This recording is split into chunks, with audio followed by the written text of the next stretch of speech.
11:59 at Radio Free America. This is Uncle Sam with music and the truth until dawn. Right now, I got a few words for some of our brothers and sisters in the occupied zone.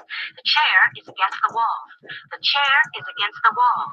John has a long mustache. John has a long mustache. It's 12 o'clock, Americans. Another day closer to victory. And for all of you out there on or behind the lines, this is your song.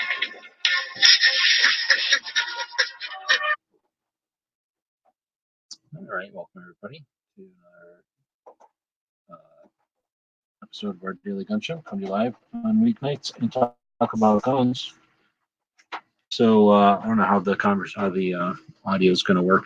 I'm on location and it's raining here, so there's quite a bit of noise coming from the rain hitting the top of the van, and there's nobody else in here, so it might be a long show. I guess we'll let the alerts go out. There's 5 people that showed up. Thanks for joining. It is Halloween, and it is 2019.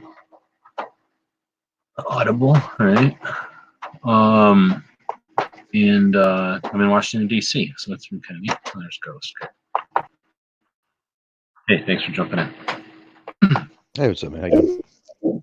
Good. So yeah, I do not like doing these shows alone. I don't know how people can do that. Can't mute or even take a breath, it seems like, and I have nothing to say. So anyway, yeah, it's Halloween, and we got a ghost in here, so that's kind of cool. You guys doing anything for Halloween there? No. Nothing, spectacular or anything like that. So I am in a neighborhood in, let's just say, Bethesda, Maryland, which is Maryland and Virginia smash into each other. And I think that's where they carved out Washington, D.C. There might be Delaware in there. I really don't know. But the pieces I'm familiar with are where Virginia and Maryland smash into each other, and they cut this like square out, and that's Washington, D.C. I'm pretty much right at the north side of Washington, D.C., where I know people, and I got a place where I can park, right? So it's neat because the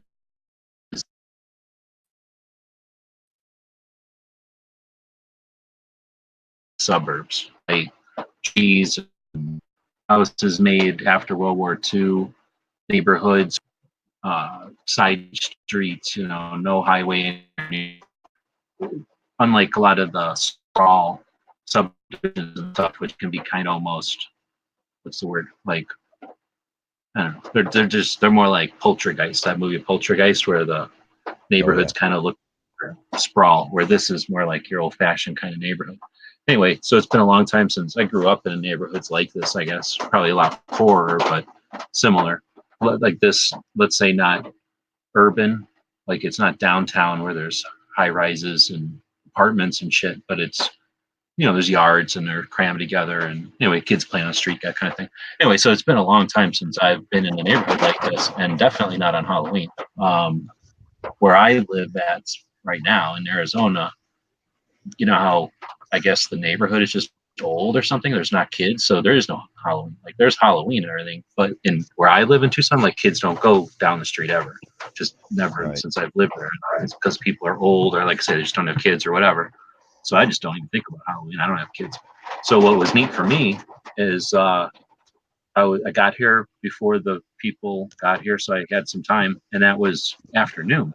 What is today? Thursday. So I guess it's a weekday, but they must have, I don't know what time kids get out of school, 3 o'clock, something. So it must have been like 4 o'clock or something. And just like a movie, just herds of kids, some of them by themselves, just like when I remember Halloween when I was young. Some people go out with their kids if they're little or whatever.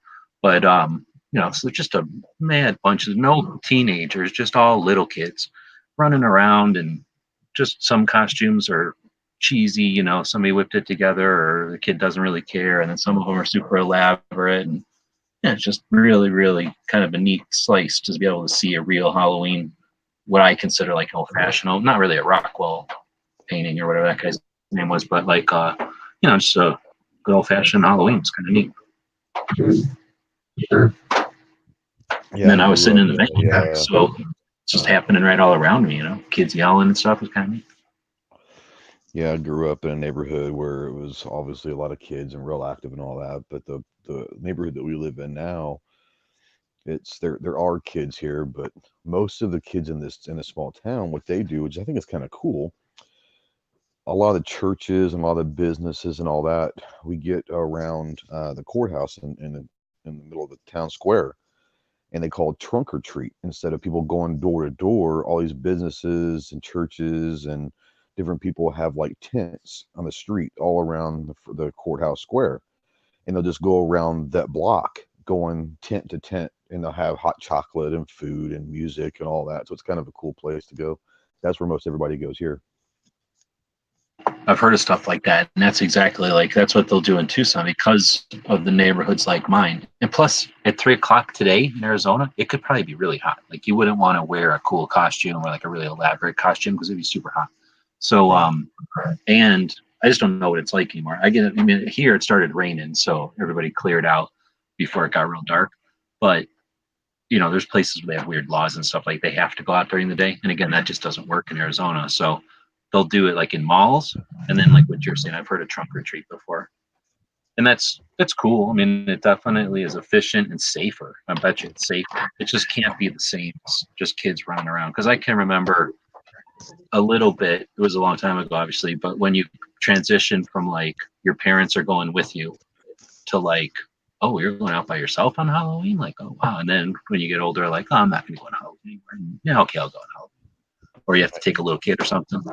So yeah, it was just neat to, like I said, I'm like pants. I just never really not having a kid in the game. You don't think about it. Huh? Yeah, when my daughter was young, we had a great time and all of that. And, as she gets older, she's 22 now, but when she got older, it turned in from going trick or treating to, hanging out with friends and doing that. And, there's still part of me that really kind of likes the idea of Halloween and people getting dressed up and all that. But like you said, when you don't have a kid in the game, it kind of loses a lot of its luster, Yeah, I suppose once you get real old, grandparents' age, then like you say, you go down and participate in the trunk or treat thing and have fun. Anyway, so go ahead. Oh, go ahead. That's the kind of cool thing is it allows people that the people that don't have the kids that are doing the Halloween thing, they're the ones that are going to set up the tents or the cars or the whatever, because like I said, they're not out there with the kids doing trick or treat, so they're the ones that kind of put it on. And then the families that have the kids, they go around and do all the trick or treat or the trunk or treat or whatever. And then, when their kids get older, they're the ones that kind of take over. So it's kind of a cool thing. And it helps them we're a small town too,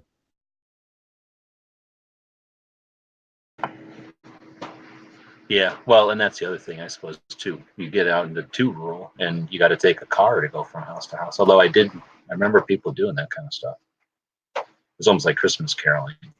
Yeah, what we would do when my daughter was younger is we would, we go to like the street, we park the car, and then we go up one side of the street, come back the other, get in the car, go to the next street, park the car, and everyone was doing that. So, it's kind of interesting.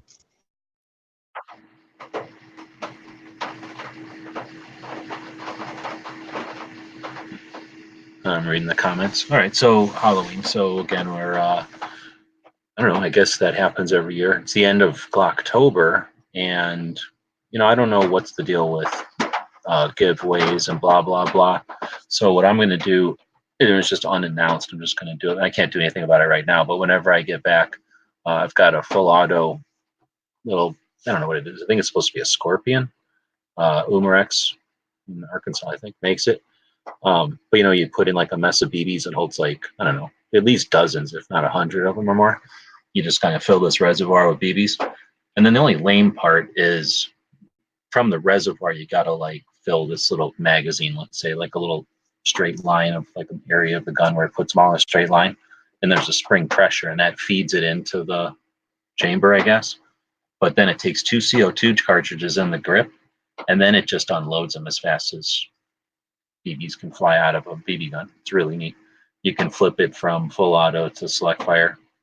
Well, you'd select fire, so you can flip from some full auto to semi-auto, That sounds and fun then as hell. it looks exactly like whatever that gun is supposed to be. It looks like a 9mm pistol carbine thing, but I just Yeah, don't that remember what. Easy Scorpion. That's a pretty cool. That's a pretty Something cool like little that. firearm. Yeah. Yeah, I mean it's unnecessarily big, I think, for the BB gun because there's just more gun there than it needs to be the full auto BB gun. But it would look like some kind of weird ray gun or something if it was just the pieces it needed. So whatever. I mean, I'd rather have it jammed into like a Uzi. I just didn't have. I think when I bought it, I was still making YouTube money, so I bought it, and I think it was like $120 or something, like $150, and now they cost 200, I think. But the Uzi was like 3, and I was just I really wanted a full auto BB gun, but I just couldn't see 3. That's a price for a real gun, right? I think 100, even though it was stupid looking, um, I was willing to part with $100. But anyway, I'm gonna give that to somebody who bought something from October. So I don't know if there's anything up there. I haven't been watching the store because I'm driving, but anybody who bought a October pack is going to be in the running. So I'll just go through and do some kind of random thing whenever I get back. Since it's the last day of October, we can talk about that, I guess. The day after Halloween should be a holiday. Sure. Yeah. For the especially if you're one of those that are diabetic or something. Yeah. Let's see. I ate. What the hell did I eat the other day? Oh, you know what I bought? I bought generic versions of Wheat Thins or something. Wheat Thins, I think, not Triscuits. And I haven't bought crackers in forever. And I've had wicked heartburn ever since. It was, driving all those hours. I needed something, and I was sick of eating peanuts or whatever I was eating. So I was like, oh, I'm going to buy these Dollar General versions of Wheat Thins. No, yeah, Wheat Thins. Super salty kind of cracker or whatever. You don't need to dip anything, just a salty cracker, but an Yeah. alternative to it. Yeah, I don't know what I was thinking. I ate like pretty much the whole box of them between somewhere and somewhere. Now I got like heartburn since. Well, if you eat the whole box of anything, you're not going to feel great. That's true. I don't know where I was. Oh, I was in Vegas. I went to Vegas 2 weekends in a row there. So I can't remember anymore because of all the driving. But one of them, I was trying to cut back on money, so I instead of going anywhere, I just went and bought it was the weekend of Red October. So Red October was happening, and they had food carts there, but Yeah. I'm not interested in barbecued sausage or whatever they were feeding out of food carts. So I just went to the 99-cent only store and bought a red pepper and 2 tomatoes and some hummus and some pickle, and all together it cost like $6. And I ate until I was full, and then there was more, and then I ate later. And the day after that, driving, like I went to the gym, like compared to eating those Wheat Thins, it was not a good idea eating Wheat Thins. So I got a question because I've never had it before. What the hell is hummus? You know what a chickpea is, or a garbanzo bean? Yeah. Make What it is, refried basically? beans out of that. Just make refried beans out of Okay. that. Yeah. It's just I've when always you make first- refried beans out of that. Huh? I couldn't hear you. I got rain. Oh, I said I always see like commercials and stuff, but I never knew what it was. Oh yeah. Well, if you like refried beans, it's a little different taste. It's more watery, I think, than a refried bean kind of taste. Usually there's like oil or something, I think, in refried beans. For some reason, they taste more watery to me. So maybe it's just the way they prepare them, but it's a dip. It's like a spread, I guess. Alternative to actually, I've been using it a lot. And then if you ever ate tahini, I think it's called. It's almost like it looks like horseradish, or it looks like a chunky mayonnaise. It's like a spreadable, much thinner than a hummus, but it's basically a same kind of thing. I think it's sesame seeds smashed up. So imagine like making refried beans or Okay. peanut butter out of sesame seeds, and that stuff is really interesting. It's almost like a milky taste, savory for sure, maybe a little bit of sweet, but that stuff is amazing. It's sort of like if you ever put peanut butter in like something that shouldn't have peanut butter in it, and then it's amazing. Like, wow, there should be peanut butter in this. Like, that's really good. That's how that or sauce is. Like, I'll just add it to something once in a while and be like, wow, that just makes it pop. Like, it adds a little substance, like a little meat to it, a little bite. Anyway. Huh. All Yeah, right. I just So, I never tried that before. it is, well, here's the thing. So, let's talk about Little Rock. Somebody's lucky that he lives right next to Little Rock, Arkansas. So I'm in Little Rock and I went to that Fort Sam. Huh? That was a pretty cool gun shop, isn't it? Yeah, it's an outfitter. So, hunting. Like, was there fishing? There could have easily been fishing and I just don't see it. So There's a I wouldn't little be bit, surprised. a little bit, not much. But mostly hunting, bird hunting, deer hunting, and then probably everything in between. So I'd say as much stuff as like a Sportsman's Warehouse, at least as, not the clothes and garbage, but the gun stuff, at least as much, if not more, than a Sportsman's Warehouse. So like a big box store's worth of gun stuff, just the gun stuff. But then they had like blinds, and I bought a heater there. So it's an outfitter. They're more than just a gun shop. But yeah, sizable. And you know how there's that foyer, whatever you call it, like where you come through the front doors and then there's the actual door to the store? That like area in the front, there's like handouts for taxidermy or fishing guide or something like that. Right. They had up in the air there, like up when you look up, right? When you're in that big open area, this is a huge store that's made to look like an old Indian Wars fort or something, or like even, yeah, pretty much an Indian Wars fort, like a big wooden fort, embankments and what do they call those things where you shoot from up in the walls. So it's designed like that on the outside. So on the inside, it's really immense. It's huge. And when you walk into that front area, where like a lot of times the store will have mounts or something, right? Like they don't bother because they got a billion mounts inside. So in that front part, they have some signs, and either they're fake or they really look like the signs that might have been on that store like in the 50s, and then the sign that was on that store in like the 40s. You know what I mean? So is that store been around that long, or does those like just fake weathered signs? I think it's been around for a while, but not that long. So it's probably fake weathered signs. Okay, but I thought that was kind of neat. It could have been around that long at a different location. They might have taken the original signs, but that location has not been there that long now. Oh no, but that's exactly what it kind of gave a feel like. We kept our sign from that old building or something, and now here it is to remember. I just got a fucking water on me. How did I do it? I'm trying not to turn my lights on here, but I can't figure out where I just stuck this water.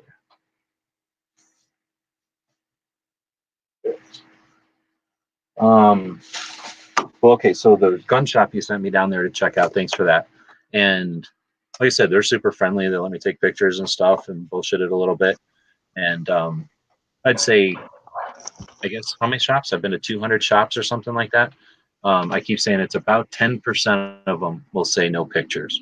And then about 10% of the ones that say, yeah, go ahead, only 10% will ask why. Like 90% of stores will let you take pictures. And of the stores that let you take pictures, 90% of them could care less why you're taking pictures. Like they really just don't care anymore. They're just familiar with it. They just don't care. But every once in a while, somebody will say, why? And that's one of the stores that said why. So we ended up BSing for just a little while. And they seem friendly. And like I'd say, after doing this for a while, some stores will be real apprehensive and kind of look at me funny or whatever. These guys are just super friendly, nice, and you can tell they just loved everything they were doing there, and they're having a good time. And they got that big old dog that runs around with a sock, which is anytime you got a dog that's as big as I don't know, a Great Dane. I don't know what kind of dog it is, some kind of water dog, for water hunting, right? Maybe for something bigger. I guess it could be one of them Europe dogs for hunting lions. I don't know. It's a really big dog. But anyway, it runs around. They used to have a German Shepherd. They used to have a German Shepherd, and he died about a year or two ago, and it was a pretty cool dog also. Oh, okay. So this could be a couple-year-old puppy. Just a massive dog. And so that dog just runs around loving everybody. And, there's little kids in there playing with it. I mean, that's what a store is all about, right? So anyway, that store was pretty cool. And I bought this heater that I've been eyeballing, and it was cold as hell the day before. So I bought this heater, and so I was feeling pretty good. And then I was at that time, I think it was still on schedule. Like I was doing pretty good as far as getting out here. I ended up being 8 hours behind. But I think I'm going to attribute most of that to having no concept of traffic. Like I live in Tucson. Like I can't be held responsible. I lived there for 20 years. I don't know what traffic is like. So I got wailed on by traffic and a couple of detours, but I really don't think the detours killed me time wise. I think the traffic is what killed me. And then like going into Knoxville, Knoxville, stupid ass town. I don't even know why it's there, because of Dollywood, I guess. Like that and the University of Tennessee. That's really the only reason why it's there is the University of Tennessee's there. Like, I don't know why they bother putting highways past towns if they're going to put them right through the middle of town. So I get to Knoxville and I had like, I don't know, let's say I was 12 hours. I think it was 12 hours out, 14 hours out from DC. So I'm still a few days away. But I get to Knoxville and then it's like, oh yeah, except that it's rush hour. So it's going to be 4 hours just to get across Knoxville. Or 2 hours just to get across. So it added, you know how you're sitting there watching this thing. Oh, you got 14 hours to get your destination. Oh, you got 14 hours. Oh, you got 16 hours to get to your destination. I'm like, what? So I just pulled over and said, screw it. Like, I'm not going to sit in traffic for 2 hours. I'll sit here and, download files or something. I'll do something. I'll sleep for 2 hours. So there's that kind of thing. And that's how I got, I think, killed on my schedule. Like, there's a couple of times when I'd run into a town and then there's no way I'm going to sit in traffic. Why am I driving across the country to sit in traffic? I'll just stop and sit in the parking lot and work. Yeah, that's anyhow. So I try to when I go on a road trip or something. I try. Now you can't always do it, but I always try. If I know that I've got to go through a city, I'll always try to get there at like 3 o'clock in the afternoon or like 8 o'clock at night, so I don't have to worry about that. But when you're driving like you are, that's really you just drive and whatever happens, happens almost. Oh, you know what happened? First off, apologize because I'm sitting here going, nobody's even chatting. It's just me and Ghost talking to ourselves. It's because I'm using the duck and I didn't scroll down. So I guess people have been chatting this whole time. Sorry. I think, again, this one, is a challenge in multiple ways getting out to DC this time. Not my preference. This was definitely too fast of a haul, too long of a haul for the amount of timing, not timing, but prep or planning. Way too long. But I felt it was worth it, right? For the stupid 2A rally and stupid Second Amendment and stupid rights and all that. But this would have been much better plan. It would be a much better plan to hit, like you're saying, hit those towns either noon or something. Like there's got to be a time during the middle of the day when you can pretty much zip right through a town, or like you're saying at 3 a.m. Problem is when you run through them at like 3 a.m., especially the big towns, you definitely get through the town, but like everything's closed. Like all the gun shops would be closed, any restaurants would be closed. So that kind of, you'd have to not want to see anything in that town. Well, yeah, and you talk about, growing up in Dallas, you didn't want to be on the highways until about 10 o'clock in the morning, and you wanted to make sure that you were at your destination before 4:30, so that, Yep. 2 to 3 o'clock in the afternoon is not a bad time to go through, a major city like that, like Nashville or Knoxville or DC. DC, I think, is probably always congested, but 2 or 3 in the afternoon is not terrible, but once you start getting past 4 in the afternoon, you better wait till about 8 that night, Yeah, I mean, I kind of almost get this kind of traffic because I've been to DC enough now and I've been to California enough. Like that kind of traffic, I understand. Like what you just said, like there's just times when you just stop and go to a restaurant or get something to drink or whatever, because you'll spend 45 minutes sitting there getting something to drink, or 45 minutes bumper to bumper traffic and move 2 miles, right? And if you just wait the 2 hours, it clears up and then you can just get home in half an hour or whatever. So I got used to that in California and out here. So that I can get you, but it's we're talking like driving across and you're just trying to get through a town and boom, you can't, you'd have to, I guess, stage at like a rest area or a truck stop or something ahead. Yeah, and I mean, I would imagine that, most cities will have different highways that you could take to bypass all of that, but you have to live there to know that, Yeah, and the stupid phones don't bypass you. Yeah. DC or Pink Sand. Never been to DC. It's gonna be a treat. I'm used to driving by cornfields, so yeah, we're gonna have to. I guess. Love DC. Yeah. DC is going to be all crazy because of some sports happened. So, Yeah, the Washington okay, Nationals just won the World Series last night, so the whole town's gonna be crazy right now. yeah. So the time that the rally is from 12:30 to 4. There's a parade at the Yeah. mall. So in the exact same place, there's a parade at 2 p.m. for the Yeah, and sports. there'll be 100,000 people there for that at least. That's going to be big. So what that means is, Martha said they're going to shut down DC tomorrow. So tomorrow's Friday. Normally they would just Saturday. Like I've been downtown, not downtown, whatever you call like the monuments and stuff in DC. I've been Yeah. to that stuff when I knew people lived out here, and I've been out here. And you can just go down there on a Saturday, and there's people playing soccer, or softball, or whatever, just living life or whatever. Oh, dang it! I'm gonna keep this stupid town. I left my knife in Marco's car because you can't have a knife anywhere. It's not a knife for you.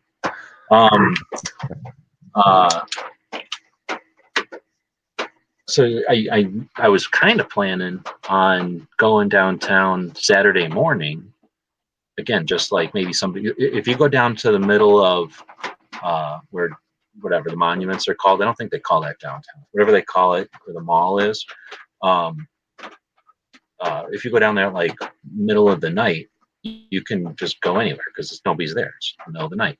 And I was thinking I could just park like the best parking spot on a Saturday, and nobody's going to care because if you go down there about 6 a.m., 7 a.m., people start to take all the parking spots to play soccer, softball, or whatever in the fields that are out there. So it's just like any park in any city. The parking is going to get filled up as the day progresses or whatever. So you just get there early, right? But what they're going to do tomorrow is just shut down the entire area, period. Like no one can park anywhere, period. And that means like everyone will have to walk in or train in or whatever it's called on Saturday from somewhere else. Like no one will be there, which is lame. Then that's all because of the sports. Like that wouldn't normally be. It would normally just be a normal Saturday. Right. But like Pink is saying, most people ain't used to that, and it's not a difference. It's just the way it's going to be because they're going to be here once and then they'll never be here again. Yeah, and especially this is their first series, so that I've got one of my best friends from the Marine Corps lives there, and I talked to him a couple of days ago, and that town's just going absolutely berserk. So yeah, they're gonna be a lot of people there out there for the parade. And it just so happened the same day as the rally, so I don't know how that's gonna play out. I don't know about knife laws. It was because we went into a bar place that was patting people down. So I left my knife in his car. It's weird. I go into the gym, right? To take a shower and go to the gym, right? And I'm getting all my shit together or whatever, and I'm checking my stuff, and I'm like, where the fuck is my gun? Where's my gun? Looking all around because if I'll sleep or something, I'll sometimes take my gun out and set it next to me. But most of the time it's in my fucking pocket. So I'm like, where the fuck is this? I'm looking all over, tearing everything apart. Then I remember, like, oh, dumbass town where I can't have a gun. It's locked up. I thought I Yeah, lost. and you're used to it by now. But when you and I have talked about this in a bunch. Oh no, we went down to DC. Like you say, it's weird. Like I don't know how Marco can walk around. It's certainly weird walking around the city without a gun.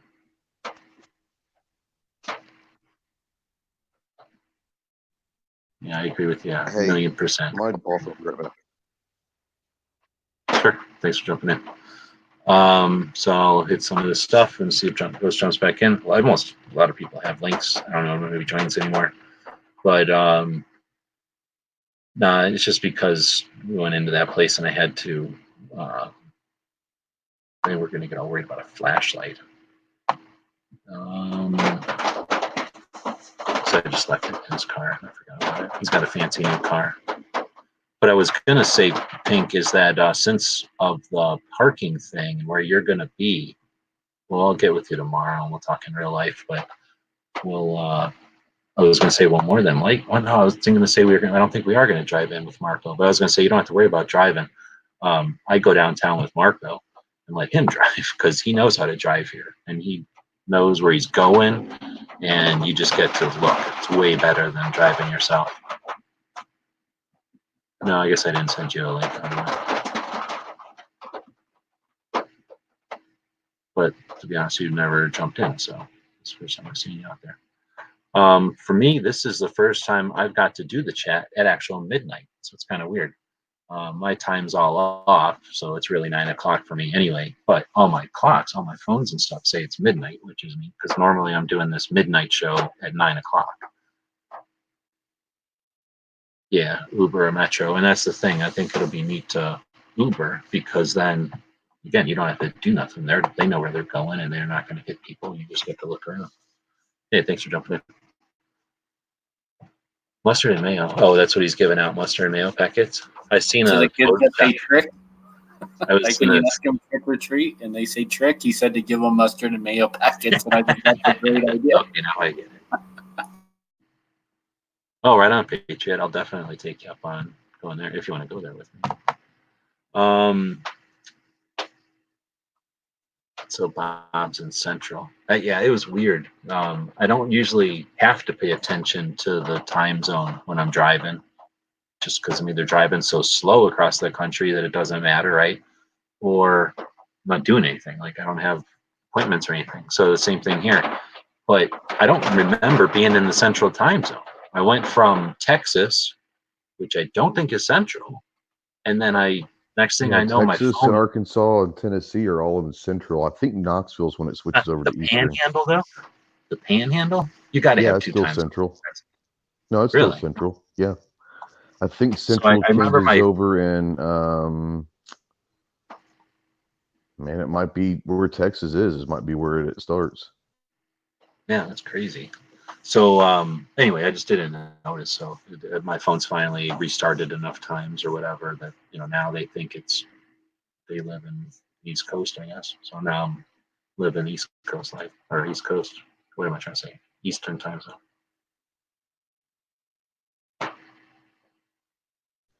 And see, you're usually 3 hours behind the Eastern time zone, so. Yeah, that's what I was just saying. You're out, but I was just saying this is the first time I've actually been able to do the show. Well, at least the first time in a long time. Maybe the first time I've been able to do the show at midnight on my clocks, because I'm normally doing it at 9 o'clock on my clocks. Yeah, right on. Patriots talking about going to a vegan restaurant in Detroit, and Detroit. You don't know this, but there's a shit ton of people from the Middle East in Detroit, and I don't know if they're all from the same place or not because I don't know that much stuff. But whenever I was going through there last time, there was a ton because there's a ton of people in the Middle East that are vegan or that eat that way or whatever. So there was a ton of options. So, and I really like. You guys ever eat Mediterranean food? I consider nothing's from food Mediterranean food. I don't know if that's racist. I don't think I've ever had real Mediterranean food. I mean, I don't know either. Marco was telling me today we went to this place and ate pupusas, right? So Marco takes me to to experience authentic pupusa. I don't know if you ever ate that either. But I was telling him, like, I appreciate it and everything because I could have ate 12 of them in some kind of taste test and I wouldn't know which one was the authentic. I would know there's 12 differences, but I wouldn't know which is where it's supposed, which one they all originated from or what. But so I don't know if I've ever ate authentic, honestly, either. I mean, I eat most of my shit at malls or strip center stores, right? So it's just their flavored of stuff. But it's like Pant said, the falafels and they'd stack the meat on a spit up and down like a gyro, like they'll take like a shit ton of chicken breasts, I guess, or lamb chunks and stick them on a skewer up and down so that they cook from the outside and they kind of roast. It must be good. People eat the shit out of it. But it's that kind of stuff. And then all the hummus and I don't know what it is, some kind of green shit that's chopped up. I don't know what the hell to call it. It's not really a relish. I don't know what to call it. But anyway, there's always that in there. There's some gross, like snotty stuff. It's eggplant that they somehow make gross. It looks gross, but it's not that bad. It's kind of like sauerkraut, maybe. Well, it doesn't taste like it. But anyway, that's what Mediterranean foods. Olives, and then pita breads, right? Flat, unleavened breads. Dearborn has That the sounds largest terrible. spoons. You don't like that, or you do like that? No, that sounds terrible. Oh, well, so you got to like that kind of stuff. Yeah, no, I've never had one, so I've never had one. Yeah, baba ganoush. That's that stuff. That eggplant. It looks weird. It looks gross, but it's all right. Falafel is also chickpeas. It's just kind of, you know how there's flour and there's corn flour, like how corn flour is much more coarse or whatever, and you can make cornbread out of it. So that's what a falafel is, like chickpeas dried and then kind of made into like cornbread, except it's a real savory cornbread. But it's all about the Okay. different flavor, like whatever you call meat flavor. There's a name for that, right? Like the flavor of a meat, but it's not. You know what I mean? Like there's sweet and there's sour. There's like a name for the meat flavor, like that savory flavor. There's other flavors, like there's sauerkraut, like a sour flavor. That's where you get some of these other things have, I don't know what people call it. I don't know the words for it, but you know, different flavors, different textures and shit, and that's where it's can be interesting. Umami, that's what you say is the name. And see, that's for me. That's where I would probably texture is kind of important. Like I never really ate grits because of the texture. Now I like Mhm. grits here at this one place at the restaurant here where I work and all that. They have really good grits. They add like chicken broth to it, but I'm big on if something doesn't I just texture to me can either make or break a meal. Yeah, and that's the thing too, is like if you're not interested in trying different stuff, then you know what I mean, that could like not appeal to somebody. Like I'm not interested Yeah, in eating sweet things. Like I don't like food that's supposed to be food that's sweet. Like I want my sweet separate from my other regular food. So yeah. all those like sweet sauces and stuff don't appeal to me at all. And see, I'm the boring guy that doesn't. I'm not very experimental with food. I kind of know what I like, and I'm the same guy that I go to a restaurant, and every time I go back to the same restaurant, I'll probably get the same thing because I'm just that boring guy. I just started out like that for damn sure. See, but for me, well, here's the thing. I'm gonna stop going in that direction because I don't want to forget about the amazing experience in Little Rock. So Dead Horse is in here, but we started before talking about Little Rock and then that gun shop. But the reason I started talking about Little Rock is because I was down there, and the last time I was in Little Rock, I went to some vegan taco place, and I was thinking, I could handle a vegan taco because it's like $2 or whatever. Do a little snack, keep moving. Like I said, at that point, I'm pretty sure I wasn't behind schedule or nothing. So I was like, oh, I got all the time in the world. I'm going to go find that vegan taco place. And here's what happened. I drove right past it on the way to the Fort place. So I'm thinking, oh, maybe there's, what do you call it? Patriot, you're connected, but it says device is not connected. So it won't let you in. You can hear me. Um, so I was thinking, oh, there must be a chain of them taco places. So I went on my phone and I looked for the thing, and I instead found vegan soul food. And I went over to this. It's not really a food cart. It is an old gas station that they just gutted. And like how a food cart can either be a restaurant, or sometimes a food cart will just have prepared foods from like a caterer and just be dishing it out. That's what this was. It was like a restaurant. It was like a gas station that was gutted, and then they were setting up like their hot plates or whatever, like a caterer would do with like those foil containers, and they make the food somewhere else and they just bring it there and keep it warm. It was like that, except there was a bunch of food carts, they call them food trucks, in the parking lot of this like abandoned gas station, and it was like, I think it was called like Little Rock Food Truck Court or something. So there was all kinds of different food trucks. Food trucks are all different, whatever you call it, like different kinds of food or whatever.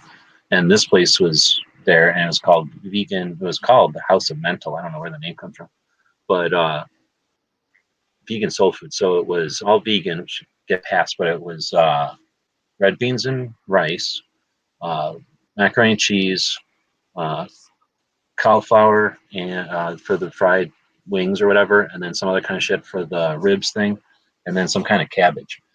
And holy moly, was there a lot of it, and that was super good. And well, I don't think anybody doesn't like herbs or macaroni and cheese, right? But the red beans and rice, I don't imagine some people don't like that. I love red beans and rice. Yeah. But see, that's something that I never. Huh? I was going to say we just had our Mideastern festival. One of the Our Lady of Lebanon. It's a Catholic church up here, and some of my family does some things over there. And it's just walk through, and you just load up, and then sit there and eat. And is it like one of them tastes of, and everybody brings their different kinds of foods? Well, it's all, there's a lot of Lebanese people that go there, and so there's kibbe and the cabbage rolls, and I'm not the one to tell you what they are. I just know I like the lamb and the steak, and they got a lot of chicken and kebabs, I guess. I don't know what they really call them, but they got fancy names for everything. But like the little lady finger style cabbage rolls are, I mean, that's where there's stuff with rice. All day. Yes, yeah. Rice. Yeah. Some had some kind of meat and stuff, and they use the pine nuts, and I don't know. I mean, I had a lot of the kibbe because as a kid I have a great aunt that was married and family-wise or whatever, and did a lot of Lebanese cooking with the raw kibbe and different things like that. So I had that as a kid. So, but all the stuff there is cooked. They don't give you raw kibbe. But that restaurant that I was telling you about is owned by the guy that owns the party store right next door, and it's a Mexican restaurant, but everything is cooked vegan unless you want like the carne asada, and then that's added after everything's cooked. So nothing's cooked together. All the beans and everything. There's no, whatever makes it vegan. But yeah, it's really good. And he's not Mexican either. Yeah, I'm definitely down with that. All right, so we got into food there or whatever, but again, I just want to say I went there on a whim. I'm like, oh, soul food. I think I ate soul food one time because there was a place in Tucson, and some friends went there, and I got like cornbread and like macaroni and cheese. Like, I wasn't scared of eating anything else. I'm sure they like boil their cabbage and pig's neck or something weird. So I've seen it, but I never really ate it. And when you smell a bunch of soul food with the cabbage and shit, you're like, I wonder if that's going to be good or not, right? I don't know if anybody's ever ate that stuff, but yeah, it was amazing. I was saying it in the posts I made about it on Instagram, but I really want to go back through Little Rock just to eat a plate. Because the thing is, she said she just got sick eating meat, so she's likes eating soul food, regular or southern food, I guess. And so she just started making the recipes, the vegan way. And so she doesn't have like a menu. It's just whatever she had made that day. And then, until she runs out. So when I went there and said, hey, let me get samples, she's like, oh, I don't have this and that. And I'm not going to eat sweet potatoes, period. I won't eat those. So I'm like, I don't want sweet potatoes, but give me a little bit of everything else. But like if I went back a different day, it would be different stuff. Like I'm following her Instagram now, and like each day it's sort of like, I guess, if your mom's going to make different food every day. So it's like whatever she's feeling like making, she makes a lot of it and then she sells it. Anyway, next time you're getting ready to come through Arkansas, give me more than a couple hours lead time. Now I'll meet you down there, Yeah, and see, that's one of those things too. That's where driving across country, it's kind of a waste, right? Like I could have done a lot more if I would have taken 2 weeks to get out here, right? But whatever, we didn't plan the damn rally, and every once in a while it's good to get out of the comfort zone. And that's where I was going to go to next. So we got 4 people in here. Patriot, thanks for jumping in. Dead Horse again, thanks for jumping in. And Ghost is in here. We've been going, I think, about an hour. Honda's got a link. He might jump in. And Armin, if you really want to jump in, I can create a link. We're on gun channels or something. I don't know if I guess I have your email. But anyway, I wanted to get into the comfort zone thing. I have had, how long does it take to get out here? If it's going to take me 99 hours to do this whole trip, I must have been driving like 40 something hours. So I've had a lot of time to just sit there. And normally I just sit there listening to the radio or whatever. So Maggie gave me one of them satellite radios, so I just listen to the radio. But that works out west. That don't work out here. There is just way too many radio stations. Like I just get sick of looking for a dead channel to put my satellite on, so I end up just listening to the regular old-fashioned kind of radio. And some of it's okay, but a lot of it's shitty. I don't know how people can listen to it. And the NPR, I'll listen to that once in a while to stay awake, or just get sick of radio after a while. NPR is horrible. Does anybody ever listen to NPR? I try not to, if at all possible. Negatory.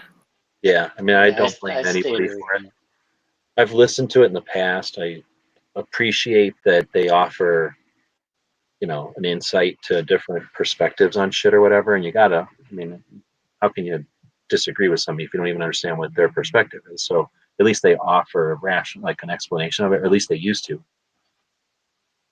Like, I have lost all respect for the NPR people, and it's just tough to have much respect for that side at all. We'll challenge ourselves and say that we're an echo chamber.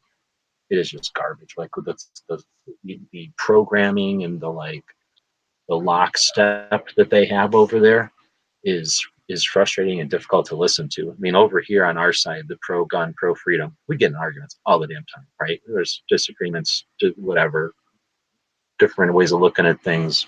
People don't like each other, whatever. Like, we are the farthest thing from any kind of echo chamber. Like, we get together and chat about things and agree on stuff.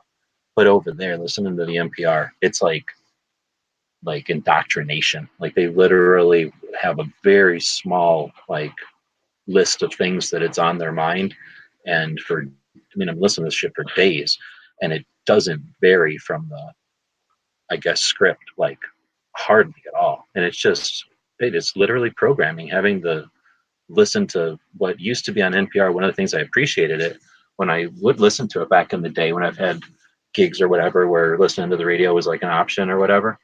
I'd like that NPR will talk about like a spelling bee. They'll talk about different things. It's not just if it bleeds, it leads. It's not just, whatever the news of the day is. Like, they go think about interesting things sometimes. And I don't like their perspectives almost ever, but at least they're, an alternative. This was deceptive. Here's one of the things I found, and I'm trying to get to a point where I'm going to ask about challenging ourselves to think outside the box and to experience other things. Because I think what we're going to end up with, again, we challenge ourselves. We suggest that we speak to the choir. I don't think we do, but I am super scared of if we ever actually do get to that. So listening to this NPR garbage, they'll, what was I going to get at? They, a guest or something will come on and they'll be like, and what do you think of this? And what do you think of that? And what I got from it is that they only, I don't know what it is. Like, they're trying to get some points across, and instead of multiple shows actually give an insight, they use these multiple shows now to just continue to hone in on those same agenda points or whatever. So instead of a show being about this or that, it's about this or that, but how it relates to Trump. And it's all Trump. I mean, that's the other thing. There's no beating around the bush. Like, they cannot stand Trump. And I don't honestly care one way or the other about Trump. I don't love him. I don't hate him. But these people are foaming at the mouth, hatred of this guy. Nothing he can do is ever right. And what's frustrating is we think about them as, well, they use emotions all the time. They think with their feelings, right? The article, like what would you call it? I don't know if you call them articles, like the topics that their news, quote unquote, segments, their NPR shows would be about, is like, here's some reproductive thing, like just intimate, like, what's the word? Like, private stuff that they're talking about on the radio. So, like, you know what I mean? If we started talking about our penises and our urethras all the damn time, then just started bringing that shit up. And then let's talk about Trump. Like, how weird is that? Like, that's odd as shit. And then they'll talk about, oh, like, here's some suffering. Like, here's horrible suffering in the world. And then here's horrible suffering. And then here's Trump. And I'm like, this is weird. Like it's almost a pattern. And as I'm listening to it, it's a pattern. It's a strategy. If you listen to NPR for any length of time, they do these gut wrenching, intimate, personal, like things that I don't even want to talk about with my doctor and shit. And they'll just keep bringing it up, and they'll just scrape and dig and dig, and like just talk about this weird shit that I don't know if the words are inappropriate or just like, why do we need to talk about this? Like, this doesn't need to be talked about, just yes, 5 doctors on the planet need to talk about this probably, but the rest of us don't need to know about this. Or like, this is a horrible, horrible, horrible thing that nobody can do anything about. So all you've done is like taken this opportunity to talk to a lot of people and made them focus on something that they're all going to be passionate about, but ultimately ineffective. Like nobody can do anything to help this person, but we're going to talk about this person for like 2 hours in this horrible situation that they're in. And then there's Trump. And I'm like, holy shit, like it's literally like I always say, like these people have gone to school to learn how brains work and like how to program you to buy yellow shoes instead of green shoes.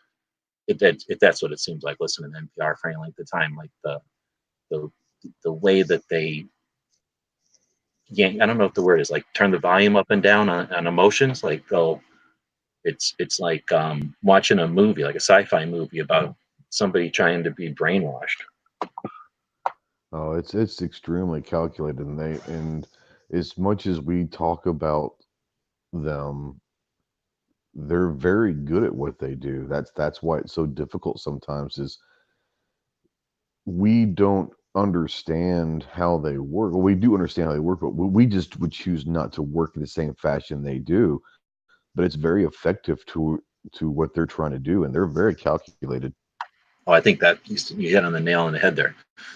It isn't rocket science. It's just unscrupulous. And you're right. It's not that people aren't aware. It's just that they're not interested in stooping to that level or doing that kind of thing. But and that's where I was going to get at. So I'm not just here to complain about NPR or my opinion of NPR or whatever. Thanks for jumping in on it. But instead to challenge everybody and chat about this, since we've got a pretty diverse panel here. Let's talk about our urethras and our penises. No, I'm just kidding. Let's talk about thinking outside of the comfort zones. So I'm sitting here thinking, I'm gonna go eat that taco because I'm used to eating tacos. I know what tacos all about. Oh, but there's vegan soul food. Like, what the hell is that all about, right? That's not something that like woke up this morning and said, "Hey, I'm eating vegan soul food." So I went over there and tried it, and it was amazing. So, man, that's just my thing. I like doing that. There's all kinds of people like going to restaurants. Some people like craft beers, right? Smoking cigars, pipes, or something. I don't know. But we've got our things that we might have, like our pet projects that we like to. I like to try different ammo or something. I like to buy a new gun once in a while that I don't need.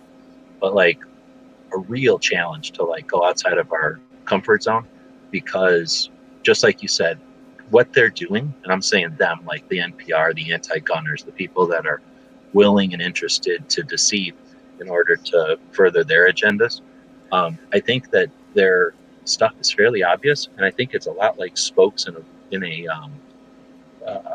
do you call it, on a bicycle, and like it's got to be pretty simple to stick in there when they don't get challenged that often.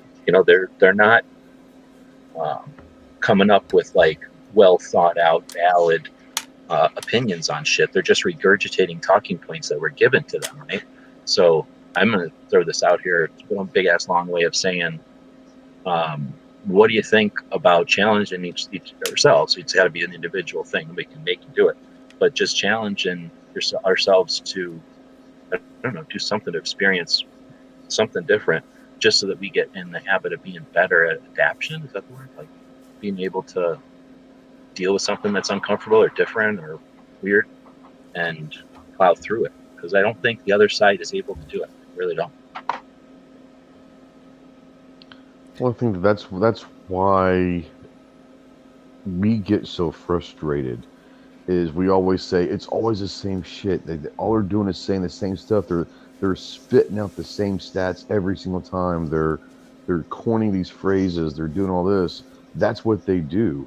It's almost like you said earlier. It's almost like they mail out bullet points, and they just regurgitate the same stuff over and over and over again, But I think that's how they do things. I think that's their style is their mentality is if we continue to say the same thing over and over and over again, it'll become truth. And we all know it's Dude, not the case, but I think that's how they think, you know? that's their strength and their weakness, I think, right? Because it's their strength because they're all on the same page and they're all saying the same thing and they're all marching in the same direction. But it's their weakness because if we, as a community, learn those points and are able to refute them, like we got it in our back pocket at any time, and But it gives us the ammunition to fight against that. See, the thing is with Oh. just with G talking about NPR, right? He said, he's listened to that, across the country, right? And so he's got it kind of down where they talk about this, then they throw Trump, this, then they throw Trump. It's that pattern, and that sticks with the guy that doesn't pay attention. The guys that are listening wherever they listen to NPR or any of the other, news or any of that stuff. It's for the guys that don't think, because if you hear it and 4 different places say it, it's got to be true. They don't have to think about it, and it's not something that's put into aspects like that. So if you can throw a stick in the wheel or something like that, I think it would definitely help out. And I think It's kind of like one of those things where kind of like learning by osmosis. There's that thing where if you put on a Spanish speaking lesson tape and you fall asleep, the next morning you speak Spanish, because you've learned subconsciously. And I think that's what they do is they put the same stuff over and over again, because no matter when or where you're listening, as long as it's a consistent message, you're almost learning by osmosis, and that's how they do things. But like you said, is or maybe Honda said, if we can figure out how to put a stick in that spoke and screw up their world, that's how you break it. Yeah, I spent some time in the last week with people that are those guys that don't pay attention to anything except what's kind of handed to them, and then they just run with it because either somebody told them that's how they should think, or they just don't think because that's just how they are. And I didn't know that there was people like that. And some of these people that I met, I can't believe they're actually adults and own houses and actually do things, because it's beside myself looking at these people. But the whole idea is when they do hear that, they're in their car and some guy on the radio station says it, then they go to work and some lady at the front desk says it, and 2 of their friends say something that's close. It's true. I mean, there's guys that won't challenge a single thing. If they hear it twice, it's got to be true, because who's going to take time to actually lie about something that's not important, like my boat or my ski-doo or my fill in the blank. That's interesting too. But I've seen that, and it wasn't something that was ever on my radar. I didn't think people were like that, because you try to surround yourself with people that might look into things a little bit better, or they're in the same kind of wheelhouse or whatever that you are in. Except for at work, of course, you get the other people that are off to the side. They're doing their thing, and you still have some kind of commonality with people. But you throw yourself in a like a school group or something. Parents at a school function. They're all over the place, because obviously you don't work together. You just have kids in the same school, and some of them people, I don't understand how they're surviving, because it's like they don't have, Well, I think they're acting like fish in a school of fish, right? Like, fucking, I don't know, like, the tall blade of grass gets cut, so they're trying not to be the tall blade of grass that's sticking up above the lawn, when the lawnmower comes by. Oh, dude, I think that's a lot of it, dude. Seriously. The mindset is that the state, the group, the collaboration is always smarter than the individual, is always more effective than the individual. Right? Mm-hmm. So that goes hand in hand, right? Like with like you say, like you better get back in line. Like, don't stand out. What do you do? Hey, G, can I Well, bring and something I'm up? continually. Oh, go ahead. Sorry. Oh, I'm sorry. I just want to say, in about 20 seconds, a little happiness for us. In about 15 seconds now, Oklahoma officially becomes a constitutional carry state. Oh, nice. I was just gonna say it never ceases to amaze me how dumb groups of people can be and how intelligent individuals are. Like those two, it's like a dichotomy. It's something that doesn't make sense that those two things can be simultaneously true. That a group of people can be stupid and act in like crazy ways and do things that are completely wrong and against their own self-interest. But individuals, when you give them choices, are actually pretty good at figuring things out. Interesting, because I'll bet you there's people that would challenge that, right? That are gonna go. There's the fluke every once in a while, but then every good thing is because that's. But no, I agree with you. I don't know. Even like people who aren't like what an average person would say is like really that smart. Like they can still figure out when someone's being disingenuous and lying to them, and not being like heartfelt or truthful in the way that they're espousing a position when they're talking about something. And that's something that does come up in, for instance, the presidential debates when they're looking at like who's saying what. Like even someone who doesn't understand the topics at hand can see when someone's passionate about something and get behind that. And I don't know, I feel like that's something that we're missing in this country today, is that passion for America to be you know not Trumpian in that sense, but make it America a great country, like we always were. And We I are. feel like We are. So, that's lost anyway on a lot of people. Well, no, I've been well, talking, and I've said this a lot of times. Is and I don't want you to think that I'm waiting for the specific person, but I say I'm still waiting for my Kennedy, my generation's Kennedy. Not that, take politics aside, but Kennedy rallied a country around the idea of America being great, whether it was getting to space or whatever. But he had America. They called it Camelot for a reason.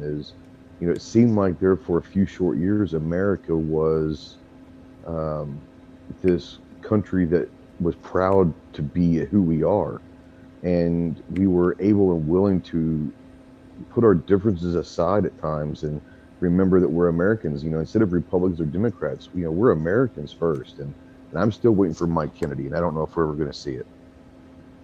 well, hold on. So, okay, so originally their long lead up to trying something different, doing something outside the comfort zone, and I mean, we do this, right? We do it with the stuff that we like I say, just to try something. If you like ice cream a lot, every once in a while you're going to try a different flavor of ice cream to see what you're missing, right? And maybe you find a new flavor you love.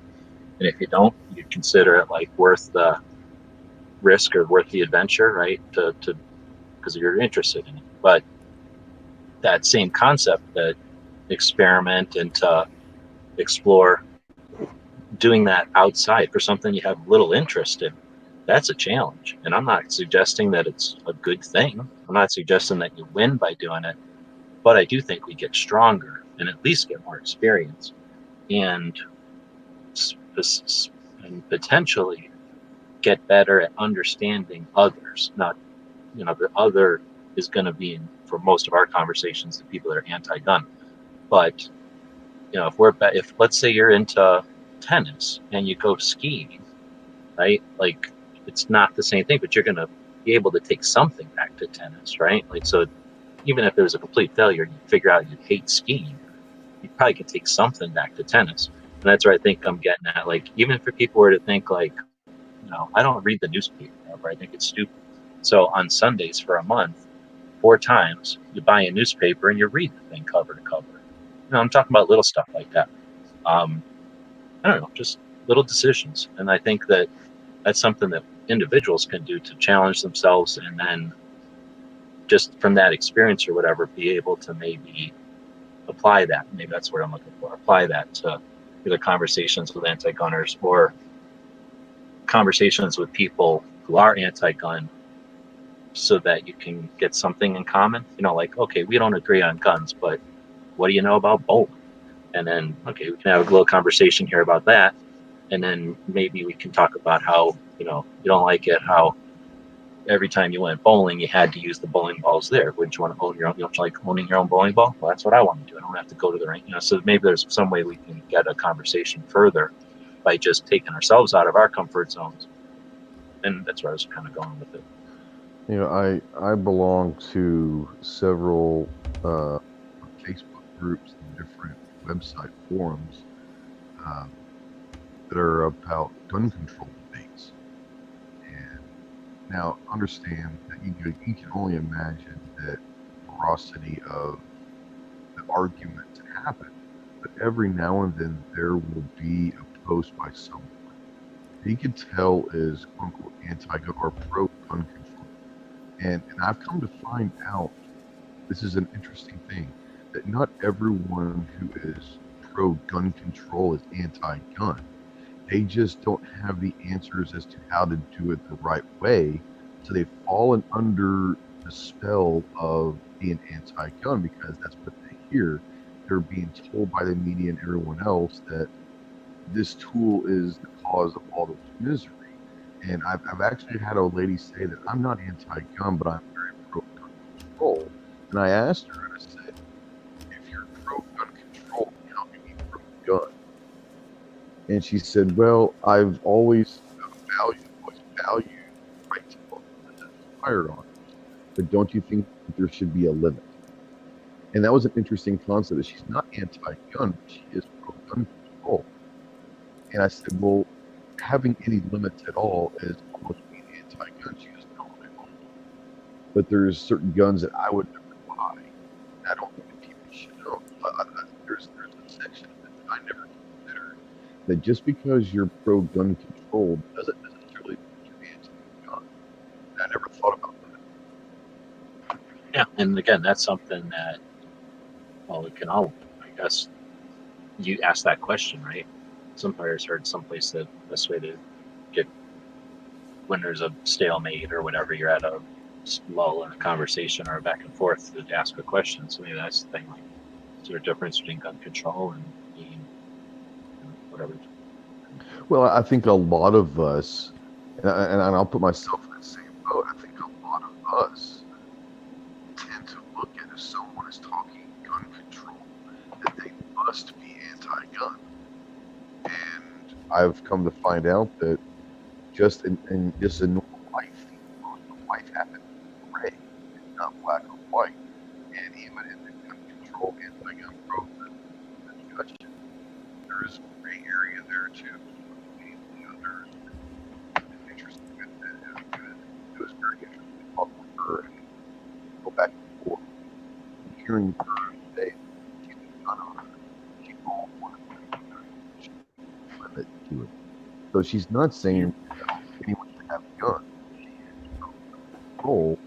A lot of it comes down to is what we're going back to the original title here, is when you hear the news, you hear the media.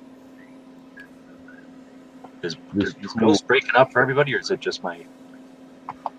No, he sounds like he's like on a boat on a really big wave that keeps coming in and really? bringing him really close to you. You weren't gone, but it kept sounding far away, and I couldn't tell because I'm sitting. Yeah. Oh, that's weird. Yeah. No, we heard it. It's just that it was really kind of quiet, I guess. Dude, I will say this about coming out of your comfort zone. Like with my job, with what I do, I'm forced to talk to people who I probably do not agree with ideologically on most things, right? And have a civil conversation with them about nothing having to do with anything we disagree with, and come to an understanding with them about prices and, what's what, and move on from there, right? And the way to do it isn't to say what you don't have in common. The way to do it is to figure out something that you do have in common with people and start with that as a basis. That's what I found anyways. Like, if you can find something that you both agree on, something that you both look at positively about or whatever, and you can talk about that, then you can lead from that into other things and have that like that social trust of having that, you know, hey, we're brothers of motorcycles or something, you know, like we both like motorcycles, but we disagree about guns, you know. And you can go from there to guns or whatever other subject you can find, you know, that you want to talk about, but not necessarily push that issue either, because a lot of people don't want to be pandered to or talked down to or educated by someone, you know. You just want to have a conversation with somebody. So it's a fine line to walk. And for me anyway, having to walk it on a weekly basis with multiple people in different situations constantly keeps me on my toes, and I'm actually able to do it a lot better in person or even online, you know, able to talk to people in a way that, I don't know, it just comes with a lot of practice, you know what I mean? Like, it doesn't just happen. Yeah, I think that makes a lot of sense. But not everyone should do my job. You just came up with that, like, what's the word? Like, on the job, kind of, that's what worked, or you read somewhere and then you tried it and that worked? No, I mean, that's what I have learned from doing this for tons and tons of years, is like, no matter who you are, you're still a human being, I'm still a human being.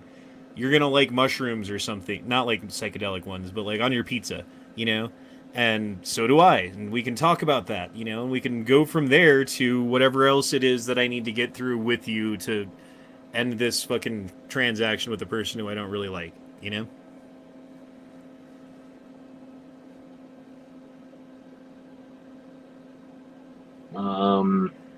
I had someplace to go, and then I looked at Instagram like an idiot, and then that got me off track.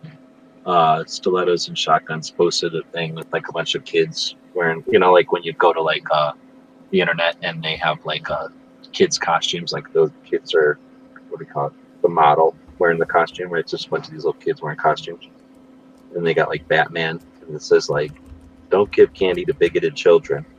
If your kid's costume promotes, and then like Batman is poor shaming, and you know, they just all have it this one.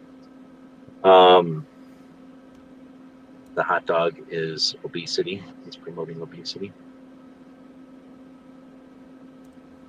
I think people have too much time on their hands to think of that shit, honestly. I don't know. One of the things that NPR had on was the guy who wrote and directed, and I think he did a lot of the stuff for the iRobot show. Is that the name of that show? About the kid who's a hacker? Anybody watch that show? Robot? I think it's called. You talking about Mr. Robot? Mr. Robot. Mr. Robot. Yeah, great. I love Has it. everybody seen it? Yeah, I've seen it. No, I have not. Oh, I figured for sure you'd seen it. That horse, you seen it? Oh, you might have Sorry, what show? Mr. Robot? No, I haven't seen it. Okay. You know the show we're talking about? Yeah, I've seen it. Like, you know, I've seen like not the previews, but like on the channels listed. But I've never watched it. I didn't know if it was good or not. Matt, I think, likes it a lot. That's why I figured Honda had seen it. I didn't know Ghost had seen it, but I kind of it's I don't know if it's conspiracy theories, but it's the opening scene of the first show. It's the kid, and I think he's a kid. He's younger, but not a child. He's like 20s or something. And I think he's sitting in an office of a psychiatrist or something like that, or therapist or something. And she says something like, "Why do you do what you do?" And he doesn't answer her, but he thinks in his head, and it's a real pessimistic, like doom and gloom sort of, what's the word, diatribe? Is that the word? Like kind of just a ramble about like, you know, everybody is just trying to make money so they can buy stuff that doesn't have meaning. Like it's not like George Carlin if it was serious and not funny. Like just, you know, real pessimistic way of looking at everything. Nihilism. Yeah, thank you. Nihilism. I think that's exactly what it is. And it turns out the guy who created, I think it was a concept to be a movie, because the guy went to school for film stuff. It wasn't like a book that turned into a movie. I think it started out to be a movie. But that guy was Muslim and Egyptian, and he lived in New Jersey.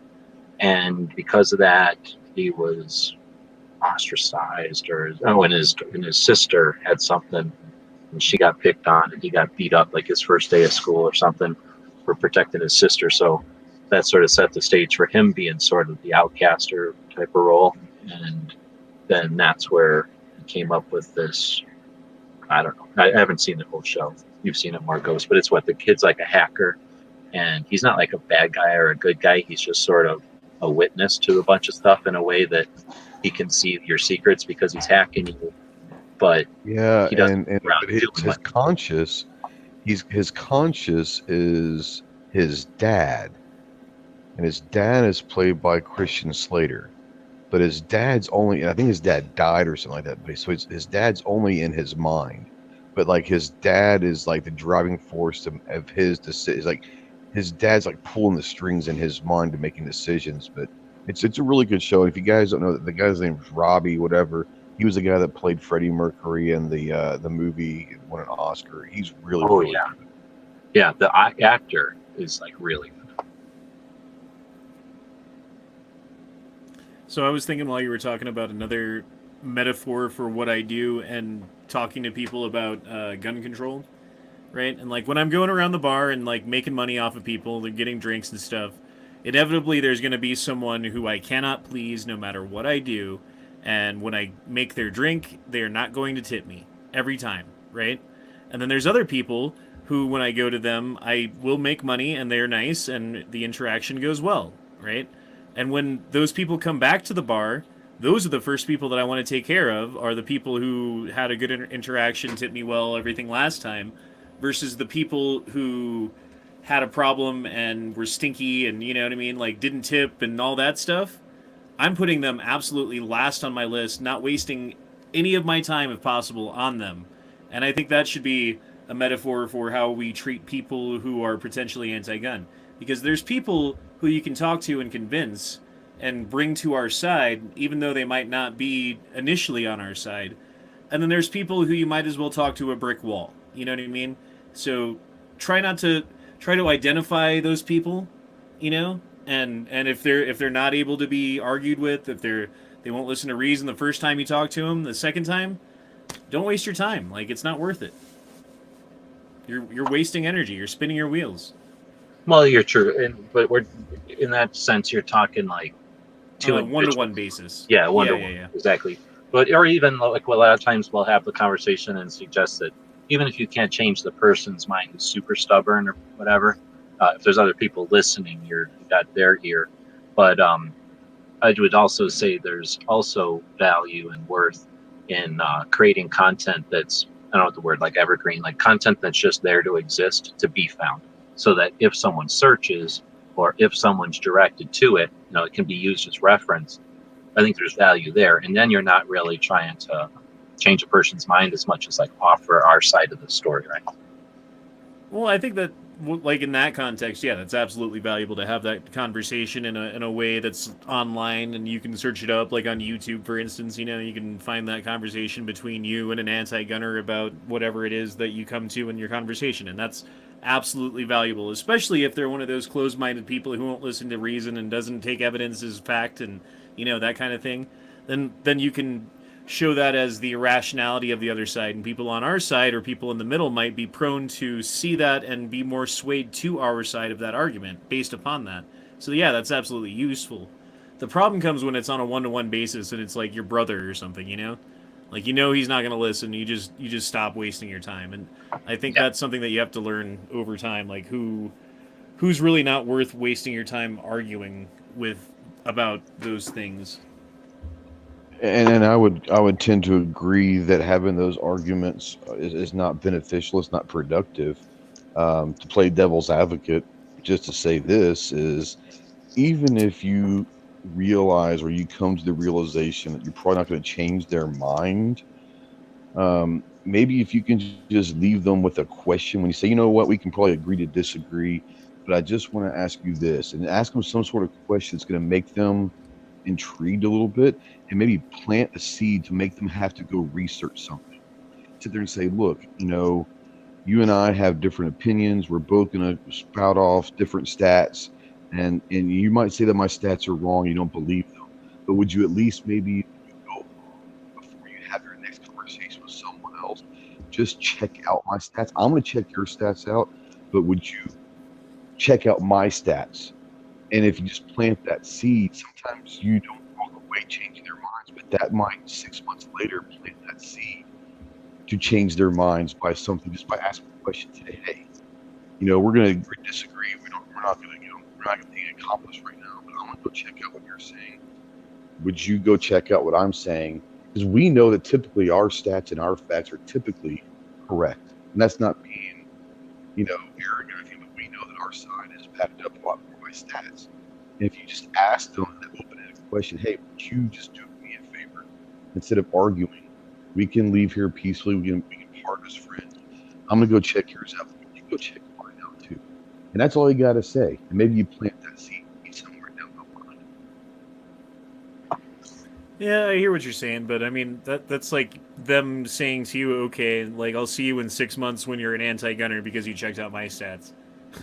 I mean, you can't expect them to, they can't expect you to suddenly change. I'm just saying, like you got a bunch of people at the bar, like help the ones that are able to be helped, that are going to make you the money. If there's only one person at the bar, you help the person who's at the bar. You talk to the person who's in front of you. You deal with what you got to deal with. But when there's a target-rich environment, let's say, you don't waste your time on the targets that can't be hit. No, I hear what you're saying, and I'm not disagreeing with you. I'm just saying the rebuttal to that would be, it sounds like you're talking exactly about an echo chamber. Let's only converse with people that agree with us. Let's forget about the people that don't. But I think the conversation is more valuable than agreeing or disagreeing. Well, no, but I don't think he said just the people that agree. Have a conversation with someone who's willing to change. I agree with that. I'm just saying that's the rebuttal. That's the devil's advocate side of that, and that's where a lot of people in our community fall into is, I don't want to talk this with people. I'm not going to change their mind. I enjoy that conversation sometimes, whether or not I change someone else's mind or not.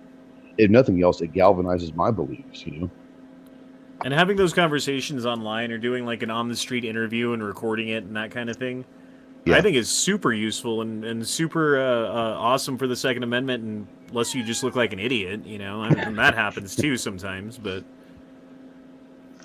I mean, I guess the main thing is don't act like an idiot and speak intelligently, and try to like research things so that you are able to have those conversations, and you've got that in your back pocket ready to go.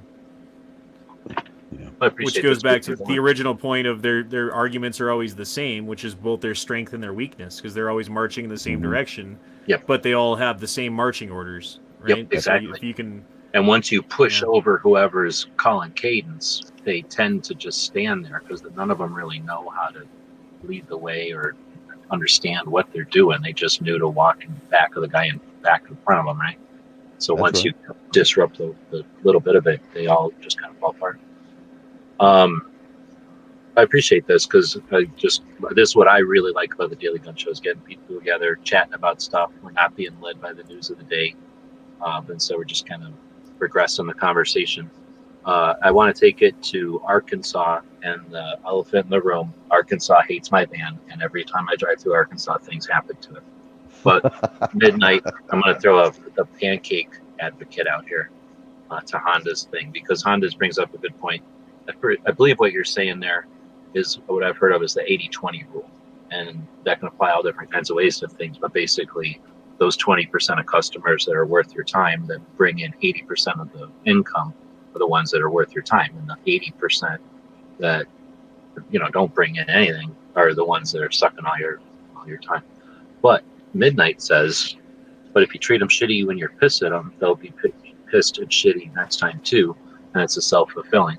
So I think that could be a thing. And man, I can't say that I'm a saint or nothing, but when possible, back when I worked in restaurants, when possible, the people that were the worst, like you're saying, you just know, there's this one lady that would want her fries without salt, and she would she'd order it, and she'd just start rubbing her hands together because she knew she was about to go off on whoever little 16-year-old kid forgot to put salt on her French fries or whatever. So, you know what I mean? Like, there's definitely those people, and like, I think the idea would be to just smile and take it as a new day. Like, even though you've screwed me every time you've come in here as a customer, I'm going to smile, and maybe this will be a new day. And I think that exists as a thing, not just because people are wishful, but I think it's because it does work. Like, if you give people an opportunity to change, people do change. Like, not everybody stays the same their whole lives. So if you walk into a scenario with somebody and assume they're going to be this way, then they got real little interest in not being that way. You know, you're giving them all the room in the world to be that way again. So it's tough to grin and shafting every single time, because a lot of times you just know you're getting shafting. And the thing to what Midnight Range was saying is, you can't have predisposed opinions on how someone's going to be before they act. You know, you got to treat everybody like they're going, like you would want to be treated. You know what I mean? Like, at least the first time, until they prove that they don't deserve that. You know what I mean? Like, that's how I treat everybody possible. I give everybody as much respect. I'm as nice as I can be to everybody. But the minute you're not nice to me, you know what I mean? Like, after I was just really nice to you, like, okay, cool. Like, I'm not going to be nice to you anymore. I'm not going to be mean. You know, I'm not going to, like, do anything that's going to put my job in danger. And I think that's, smiling and walking away and hoping the next time it's better. That's basically what you're saying there. And that's something that you have to learn how to do, is walk away from a situation like that with your own self-respect. Yeah, but also not escalating the thing to something that it doesn't need to be, because you can start an argument with someone that ends up in a fight, and you don't need to have a fight. You'd like to have a discussion, but it sometimes ends as an argument, and that's where it should end. But, try not to escalate things, I guess. I'm throwing his banner up there to cover the bottom two people in here. But also, I'm just going to throw out there, I mean, I kind of agree with both of you guys, but from my experience too, at least I'm the guy who I'll cut. You got to cut at some point. And like you're saying, if somebody comes in and you give them the benefit of the benefit and they're just a dick, then at some point, they're just one of those people that want to be miserable. They're not going to be happy. You could supply everything that every other customer's ever wanted to them, and then they're going to be upset about something. Like, you try too hard. Like, they're going to always have an ultimatum that you fail. At that point, allow them to be miserable and move on to the people that appreciate whatever it is you're offering, right? Like, I hear what you're both saying, but I think I tend to agree. Like, at some point, the life's too short to be nice to people who are sadists. Yeah, I mean, there are people out there in this world that truly are not happy unless they're unhappy, and I'm definitely a cup is half full guy. I mean, I'm always trying to find the positive in everything, and yeah, like you said, there are people makes them happy making people as miserable as themselves to bring people down to their level. Well, that's what I was getting ready to get to. Yeah, that's what I was getting ready to get to. Is they're the most not only are people. they miserable, they want everyone else around them to be miserable, and I just don't want to surround myself with those people. Speaking of those kind of people, what the hell is up with Arkansas? So I'm driving through Arkansas. It's ready because I know the last time my water pump went out. I live in Arkansas. That's what's a good thing. Put that water pump back in. What? I said I live in Arkansas. It can't be all that bad, is it? So I'm dreading the fact that I'm getting into Arkansas because I know something's going to happen to my poor van. And as soon as I get in there, boom, I throw a 303 code. So it's a P0303, which I've never got before. I do get a weird code once in a while about the emissions, blah, blah, blah. And it's like, if I'm driving for a long enough time that the tank goes like below quarter tank, something happens in my gas tank where the gas cap pops off. Like something like maybe it's such a vacuum because I'm sucking so much gas out of there, it finally like pops my gas cap off. So it'll give me this code about error, blah, blah, blah. And then whenever I stop for gas, I put the gas cap back on and the code goes away. So I'm familiar with that code. This one, though, was P0303 on my car, or the van is something like cylinder 3 misfire. So that freaked me out. So pulled over, and it turns out it can be from bad gas. So that's Oklahoma's fault, not Arkansas's fault. But it went away. So I cleared my code. It went away. So I'm driving through Arkansas waiting for this code to come back, right? Because I'm not really interested in having to deal with third cylinder misfire in the middle of Arkansas, which is probably exactly halfway between, where I'm going and where I'm coming from. So, okay, so I get twice there was a detour. Something happened on 40, and I don't know what happened because nothing said. It just said everybody's getting off here, and it was interesting. Google, I guess, Skynet will, like, if it knows there's 1,000 people on the highway, I don't know how many people are on the highway, 100 people on the highway, it's going to send 25 down this road, 25 down this road, 25 down this road. You know that? Huh. I'm pretty sure that's what happens because we're getting So off it's like the highway. iRobot when they drive the cars. Yeah. Sorry. Well, I think it's, I mean, you know what I'm saying? Like, our Googles are all getting, they're all telling us to go different detours. So all the trucks were being told to go here and turn off and go over here. And I mean, unless the trucks have, I have to talk to some truckers, unless the trucks have their CVs or something where they know, like they're being told to some fancy trucker radio station that we don't know about. All the trucks were turning off in this one, and it probably because of the weights of them, like the bridges and stuff. But their cars, were being pulled off an exit before, and then like some of them were. It's like every third car was going to the left, and then me and these other cars would go this way, and then a whole bunch of them peered off to the left again, and then we kept going, and then we go around, and it was actually kind of neat. It was not behind schedule yet, so I wasn't stressing over time or anything. We got to drive, or it took me through, I don't know, like 5 little tiny towns in Arkansas, off the highway, way off the highway, actually. The highway kind of went up and around, and then we kind of cut it. We went across, and like I say, there was different streets. You could see the little roads, and you could see lines of cars on each one of them. So I guess it's possible that a bunch of people took out a map and decided to equally decide to go to 3 different routes. But I think Google said there's 100 people on the road. We want 30 of them on this detour, 30 of them on this detour, and 30 of them on this detour. And I don't know if that's good or bad. I just think it's interesting. So I go through this fucking detour, and that's when Marco calls me 2 days before I get to D.C. And he's like, "Hey, what time are you going to roll into D.C.?" I don't know, like maybe in 2 days. Like, what the fuck? I'm going to tell you what time, like 3 p.m. or something. But anyway, we're bullshitting on the phone. And I'm like, all right, I got something about this crazy Arkansas road is like a washboard, and it's freaking me out because it felt like it felt like my wheel was made out of an oval. It was going whoop, whoop, whoop, and it was freaking me out, right? So, and I'm trying to figure out if it's the washboard, like if other cars are going up and down, because I could now feel the back of the van going up and down. So I get out of the detour and I get to the first rest area. Your rest areas are okay. You're not winning any awards, but at least you're open. No, they're shitty. They're not that bad. There's worse ones. You have these weird prison toilets in your rest areas. So like they have stainless steel toilets with no lids. You just have to sit on the stainless steel that somebody got on a minute ago. But aside from that, they're open. Tennessee, I don't even know what theirs look like because like 1 out of 4 was even open. So, and Virginia doesn't even give you a map. They exist. You can pull into them, but you can't get anything out of them. Anyhow, so I pull into the rest area, and I don't know what happened to my tire.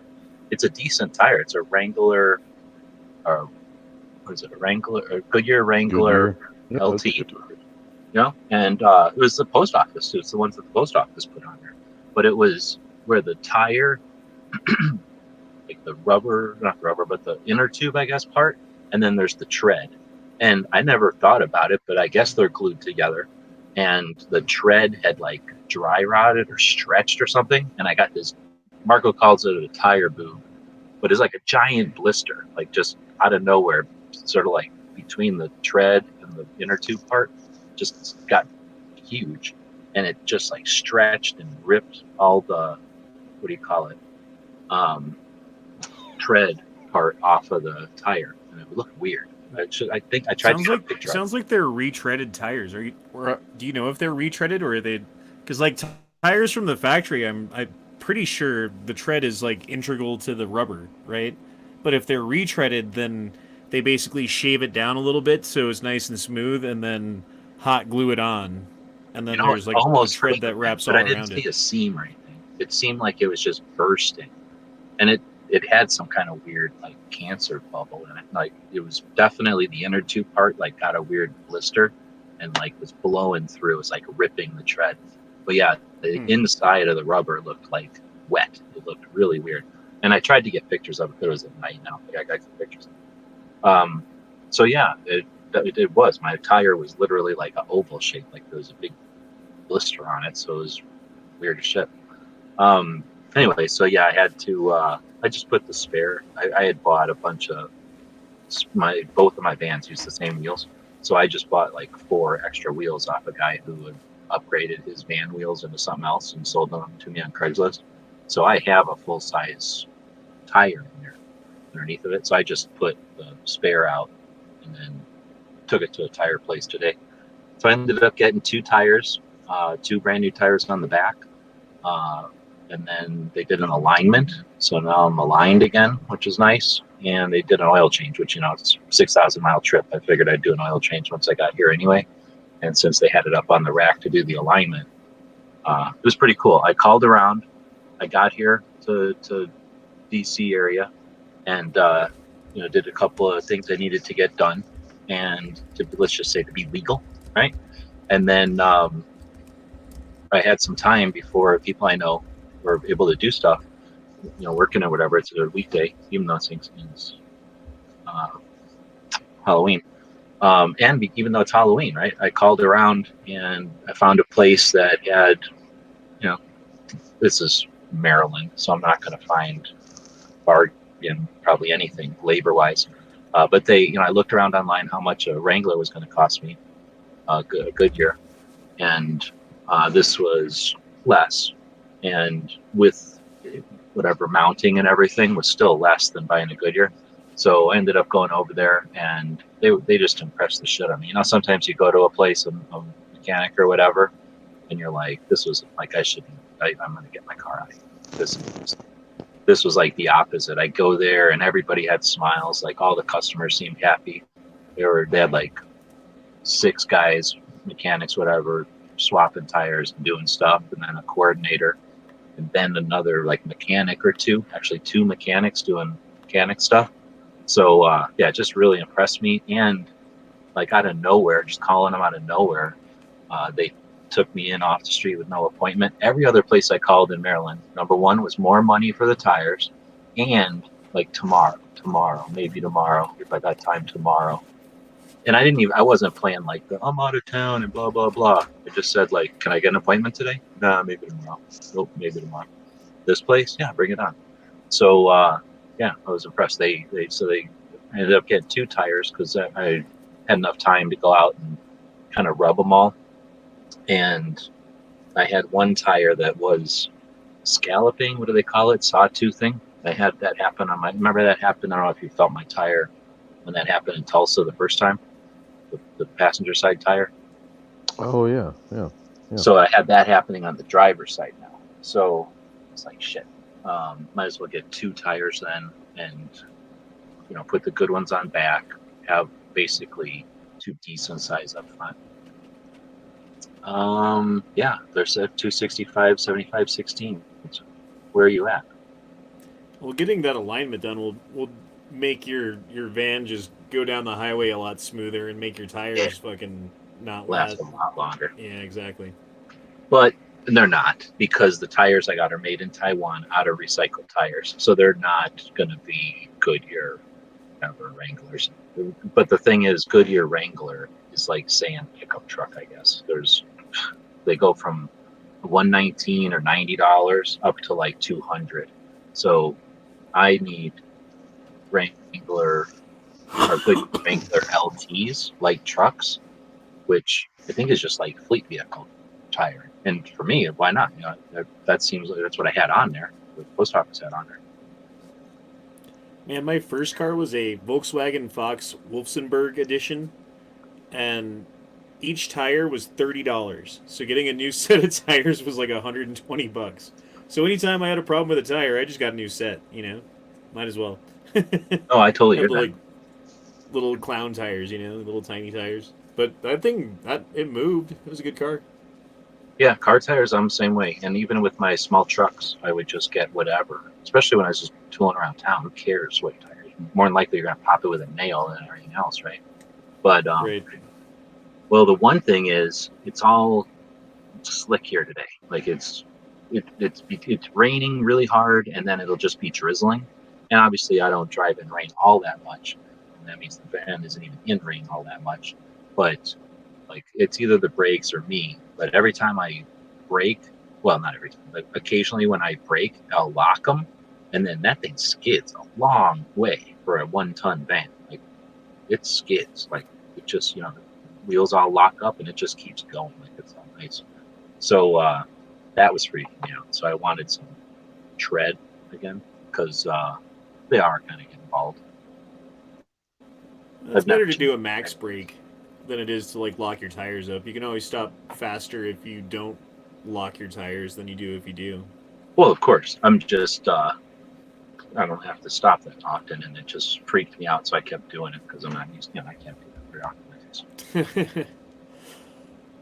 I did it like twice without thinking about it, like inadvertently, and then I just kept doing it because I was like, oh, shit, now I kind of want to know how far I can skid this thing.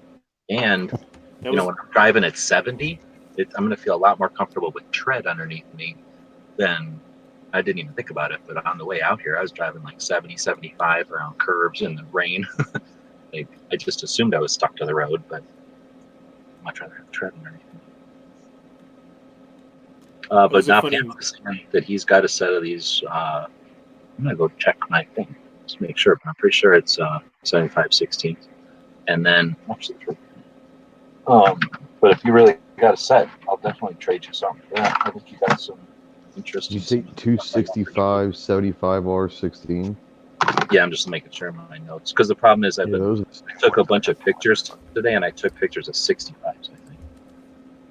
Yeah, that's the same size I have on mine, and I just got new tires a week or two ago. I got them at Sam's, and I got Pirellis. I never had Pirellis before. They've got pretty good tread on these things in the truck. And the cool thing about Sam's is if you call up there and say, I'm looking for this size of tire, what do you guys have? They'll say we have this. Come like next Thursday. And that next Thursday, we're having a one-day sale on this tire. And you can get it for $40 off per tire or something like that. That's what I did. So I found the tire that I wanted, went down there, looked at it, and then I had to go back the next week and buy them. But if you buy them on this day, you get like $120 off a set of 4 tires or something. So it's really good. Dude, they got some pretty badass tires in that size. I'm sorry, you said that, and I googled it, and there's like some pretty cool truck tires and like mud tires and stuff in that size. Yeah, too. I've got these Pirellis that are pretty sweet. It's I'm pretty sure it's common. It's the fleet vehicles, so that means all the vans and ambulances are going to be that size. I'm guessing the pickup trucks are probably. But like I said, there was a 65 also, so mine is a 75, and then Pants was saying 65, yeah. And what is that? Is that the width? That is I believe that's the circumference around the tire. Oh, okay. Then 16 is the radius of the rim. Dude, I don't know. It's like reading music to me. I just know, like, hey, these are the numbers. Make it 265 is like profile. 75 is you're saying the distance around the outside, and then the 16 is the rim. Because your rim or whatever has to be. Right. Dude, look at these things. You could have got these for your truck, for your van. Nah. I mean, yeah, definitely could put them on there, but that would be horrible on the highway right now. Oh, I'm sure. But so hold on. Pants is saying he's got 4 almost new Goodyear Wranglers, right size, on your parts truck. Wait, are you saying that you're parting out that truck? And he's in Northeast Ohio. So yeah, definitely going that way, and I wouldn't mind. What is it going to cost to have a bunch of people or have a guy rip them off the rims and put them back on my rims or whatever? Unless they're the 40, same rims, I just have steel rims. But anyway, yeah, I'd be 40 definitely bucks a tire. Yeah. Huh? No way. I That's hope like not. 40 bucks a tire, I think. Hell no. Hope not. In Maryland, it was 29. Hopefully, it'll be cheaper than that if we find somebody who can do it. But yeah, I'll definitely get with you because you were asking about a kit or whatever we can trade or something.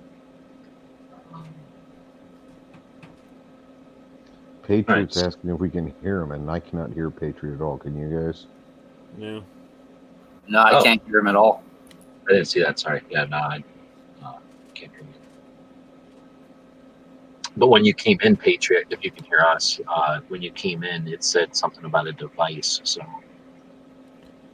I would like to have one of those kits, but I'd be afraid that if I got one and tried to build it out, I would just always just have a kit. I would never quite get it right, you know? yeah, you can build it wrong or break parts. That's definitely possible. But you can also just take a kit and give it to somebody who's a builder, and then they just charge you a fee and put it together right. How much does that cost? It's just the skill of the builder and their demand. How much time they've got to do it. But not Last much. time I looked, it was $450 from a reputable builder. Okay, I was gonna say maybe 2 to 1,000, depending on how fancy they are and how much what kind of kit it is.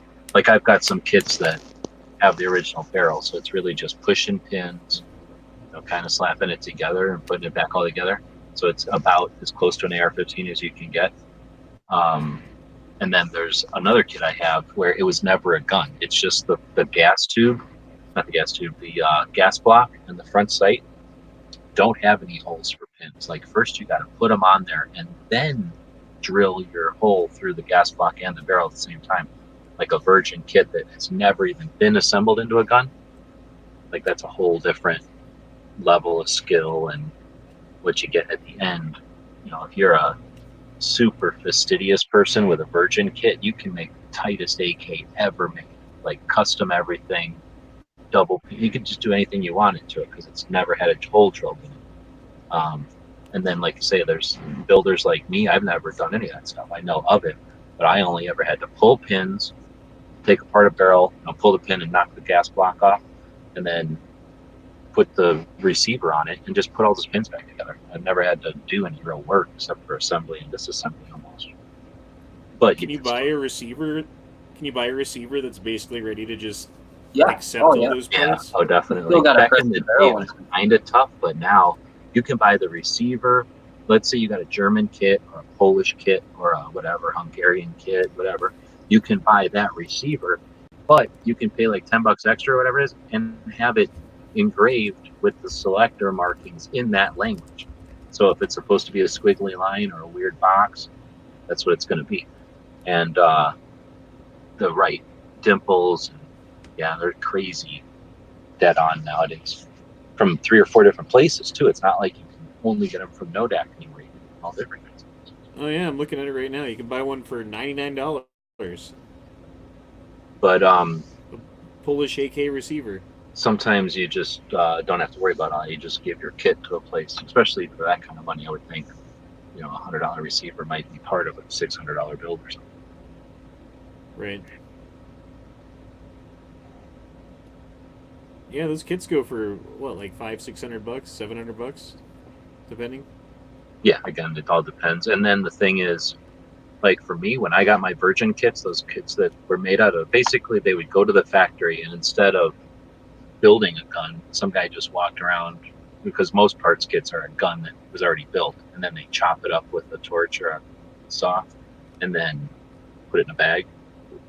You can also just go into a factory and like, as they're assembling guns, like the guy's pulling gas blocks out of a bucket, putting them together, drilling the holes and shit. You can just grab one of those gas blocks out of the bucket and throw it in your bag, and then go grab a trunnion and throw it in your bag. And there's just no holes in it. It's just the cast metal before it went through the next process. It's crazy. And like back in the day, that seemed like an ultimate challenge. Like, oh, let me get a virgin kit, and then that'll really test my build skills. But I just never even got to the point where I could even get to that level. Dude, there's exactly what you're talking about right here, where it's just completely taken apart. There's no barrel. There's nothing. You'd have to like piece it together like you're building a car from a pile of parts. Like, holy cow!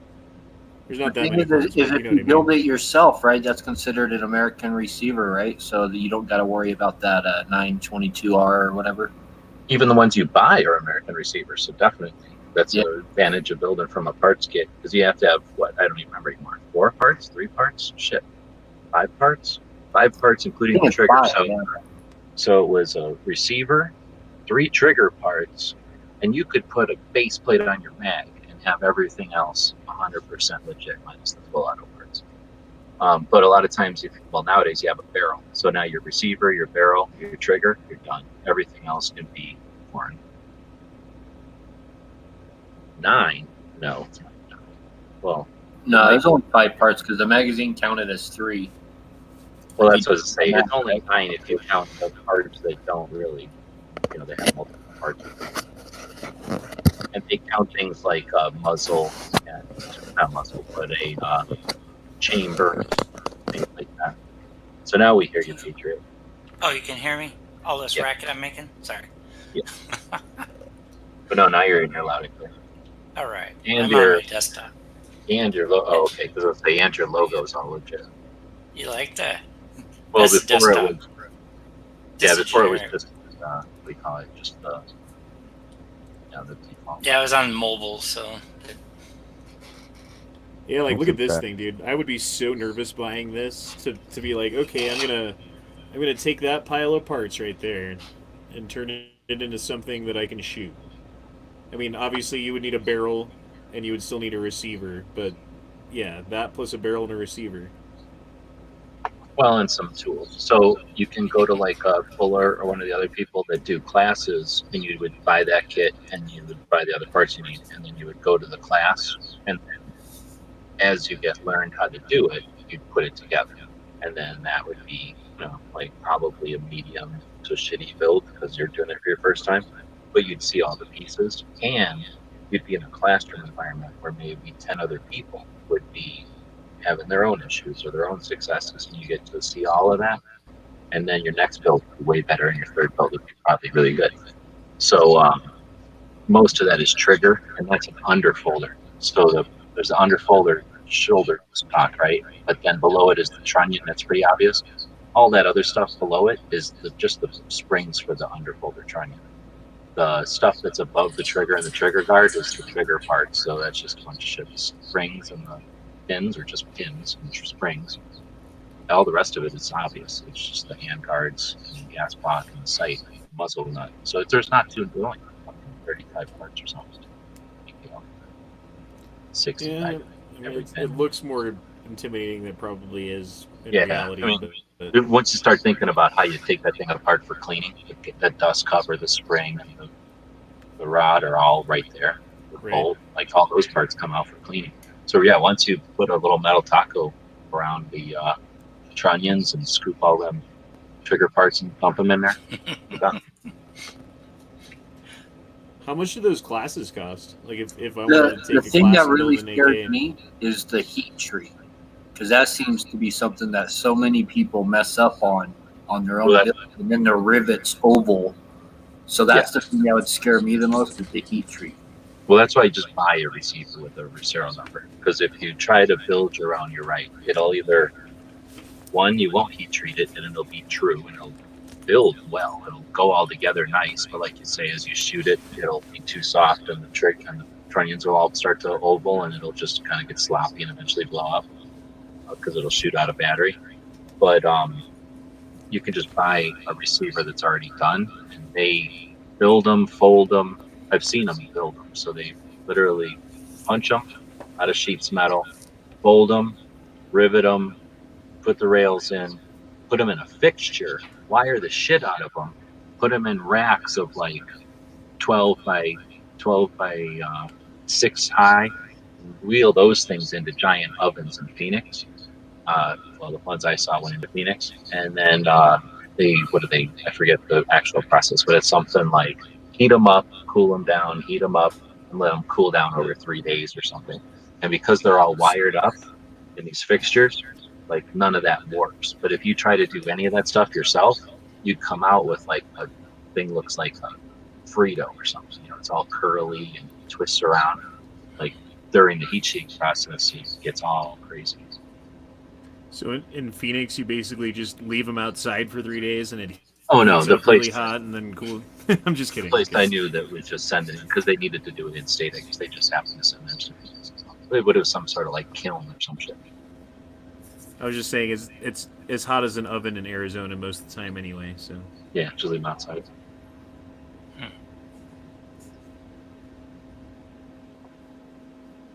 All right. Well, we went from the van and Arkansas, the elephant in the room, to trading the set of tires for a parts kit potentially with pants. So, like I say, I'll get with you. Right now, it is Thursday. It's Halloween, and I took the day off after driving and everything. I got in about 8 hours behind, and that was again because of traffic more than anything. I think my schedule was actually pretty decent. A little bit ambitious, but whatever. I had to drive in kind of quick. But there's a weird echo. Who the hell's that coming? Oh, Ghost jumped out. Because we're talking about Arkansas. So he's getting in trouble right now from the governor, probably.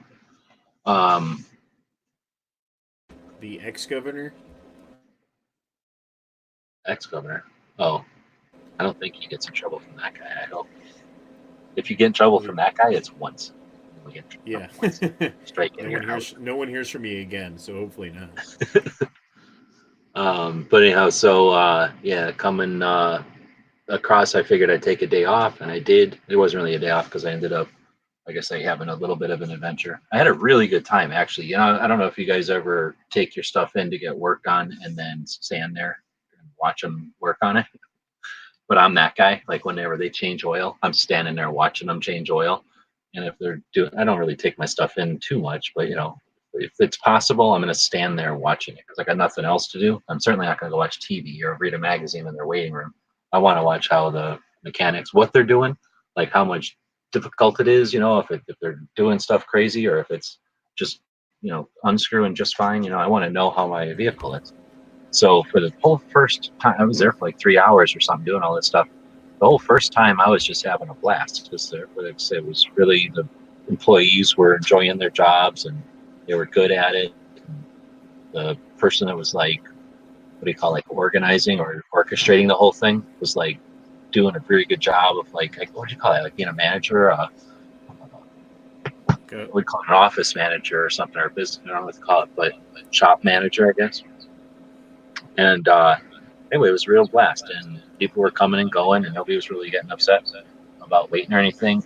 And I seen this one guy had come in with a 4x4 truck. It was definitely his work truck, you could tell, and he was all super proud of it. And all of his big ass monster tire looking tires, not huge, but fairly big, oversized monster tires, like each one was a different brand.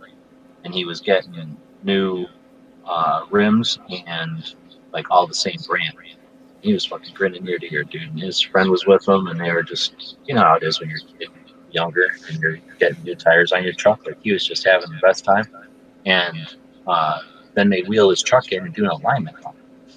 And the guy was totally confident. Like, he throws it in there. He's watching the mechanic guy or whatever do the alignment. I had watched the guy in Tucson when I had it done a year ago. Firestone, and the guy looked like he was fumbling around. Like I was not confident that guy was like a super alignment pro. You know what I mean? This time, I got the impression that this guy had done 1 million alignments and he was good at it.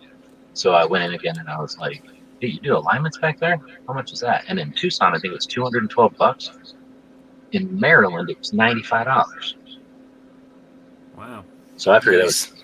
So I got the alignment and I was having a good time. They take it on a deal where you've got 2 skids. They drive the whole van onto these 2 skids. So, the left and right wheel, No, what am I trying to say? The passenger side wheels are on one skid, driver's side wheels on a second skid, and then they lift the whole van up, like if I was, getting a transmission job or oil change or something. But I don't know, it's just so they don't have to bend over to do the alignments, I guess. But so they bring my whole van up, taller than me. Like how often I never seen my van up in the air. I'd have to reach up to touch it. They went way the fuck up there. So I'm underneath there taking pictures, right? Like, hell yeah, see everything. There's a couple of things that I've done to the van under there. I wanted to see how it's going on. I just wanted to see, everything, the joints and the things that they're leaking, my differential. I was just in there taking pictures and looking at the bottom of my van. And that's when it all went bad. That's when the owner of the shop comes out and he's all, this guy? Who's this guy? Because, I kind of look like I work. I'm like, clothes I He wear. just went back there. Yeah, it just looks like I work. But he's like, what's this guy? Who's this guy? Like, you got to get out of here because the insurance or whatever. And I was pissed. I had to go stand over there like a chump, not watching the rest of my alignment happen or whatever. You were taking pictures. You were underneath the van, underneath the lift, while the wheels were spinning on the thing. Yeah, that is an insurance thing. No. Anytime that you're in the floor, they're not going to let you on the floor. I mean, maybe if they're showing you to have you pay for something extra or something, but they're not going to have you out there on the floor. Oh, no. Because you don't have safety glasses and you don't know. Guys don't know. You just, number one, never ask. Just start doing it. And almost never do they make me leave. I almost always just stand there. I'll hand them a wrench or something. Like, I'm right there. And most guys never give me shit at all. They because there's somebody showing interest in their work. Yeah. The only time I ever brought anything in was mufflers, exhaust systems and stuff like that. I don't bend pipes.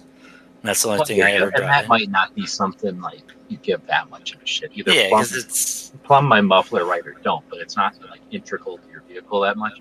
But like my alignment when I'm in D.C., I'm like 1,000 miles away from where I live or whatever. Like I want to make sure this guy's not dinking my alignment or whatever. Plus, I want to know why my alignment's tweaked. Like it's not right?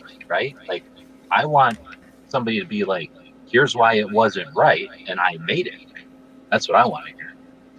But for $95, I was just happy to get my own back to it's not killing my tires. I slid into a curb when I was taking the kids to school in a blizzard the other day, and my alignment's a little messed up now. It's pulling to one side when I drive. Like I didn't hit it hard, but I was going like 5 miles an hour with the wheel turned when I hit a fucking curb. Pretty upset about that, actually. I hope I didn't break anything in there. I hope it's just, an alignment. More than likely, you'd feel it if there was something busted. Yeah, the only time I brought something in for an alignment, I had a 64 Chevy 2 Nova. And on those, they have these crossbars, these cross members. And for the life of me, with torches, everything, you couldn't get those off because they're threaded, into because it's this unibody subframe thing. Anyways, I ended up torching them off, and you couldn't get replacements at the time I had it. I couldn't find them, and I had a shop fab some up for me, and they were actually a lot thicker and sturdier than the originals. And the guys were like, we can't insure this, or not insure it, but warranty it. But yeah, that was the only time I went in there, and they loved them because they were really nice looking cross members. They were just a bar flat that bolted in and stuff and threaded on the end, but that was fun. I mean, pretty much every time you take your car in to get new tires, they do an alignment on it, don't they? No, the balance. The balance, yeah, but not an alignment. That's where they make sure that the tires are not tipped up and down, left and right and all that. Because it takes an hour. And that machine contraption that they put it on is not inexpensive, so they must charge for the time on that machine and for the tech to use it all. But the place I did it in Tucson, it was a Firestone, which is supposed to be a fucking tire place, right? You think they know how to do an alignment. And the thing, I'll give them credit, my van is big, so there's some places that can't do my van because it won't fit on their machine or whatever. It's too long and too heavy. So the place in Tucson, fit on there and stuff. But like the things that they put on the wheels, they put these like mirrors or some shit on the wheels to let the robot tell them whatever they need to tell them.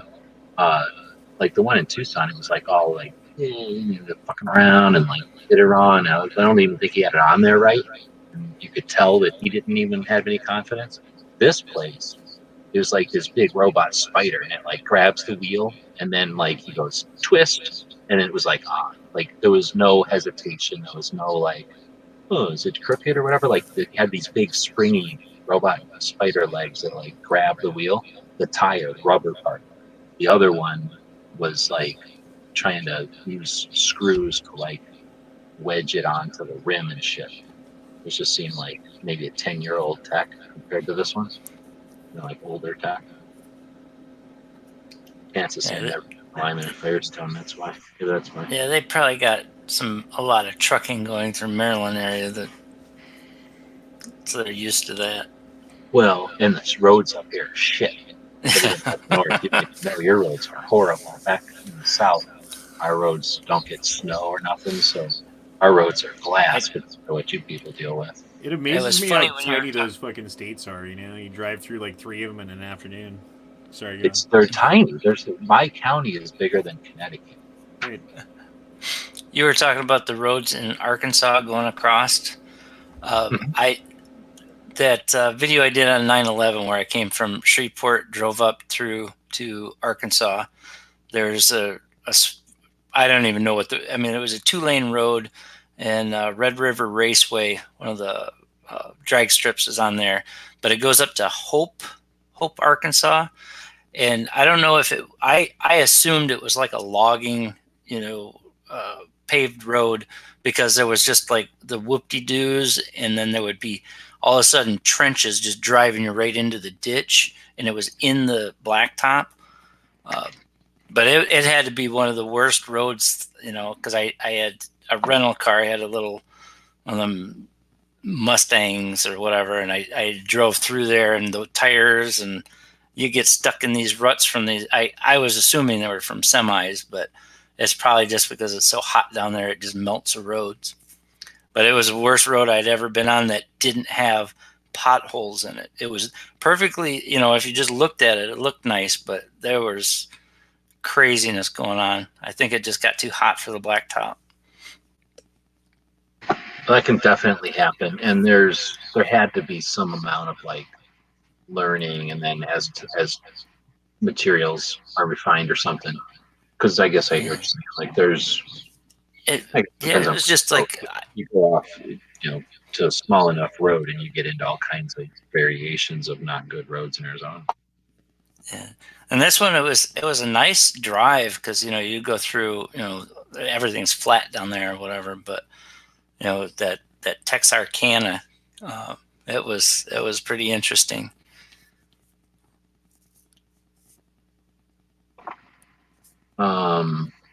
I'm gonna give it to Oklahoma. Like their roads are sweet. I don't know if it's the tornadoes come by and clean them off for them, but they've got some clean roads. Texas has some really nice roads, at least 40. Romans built roads that are still in use today. Yeah.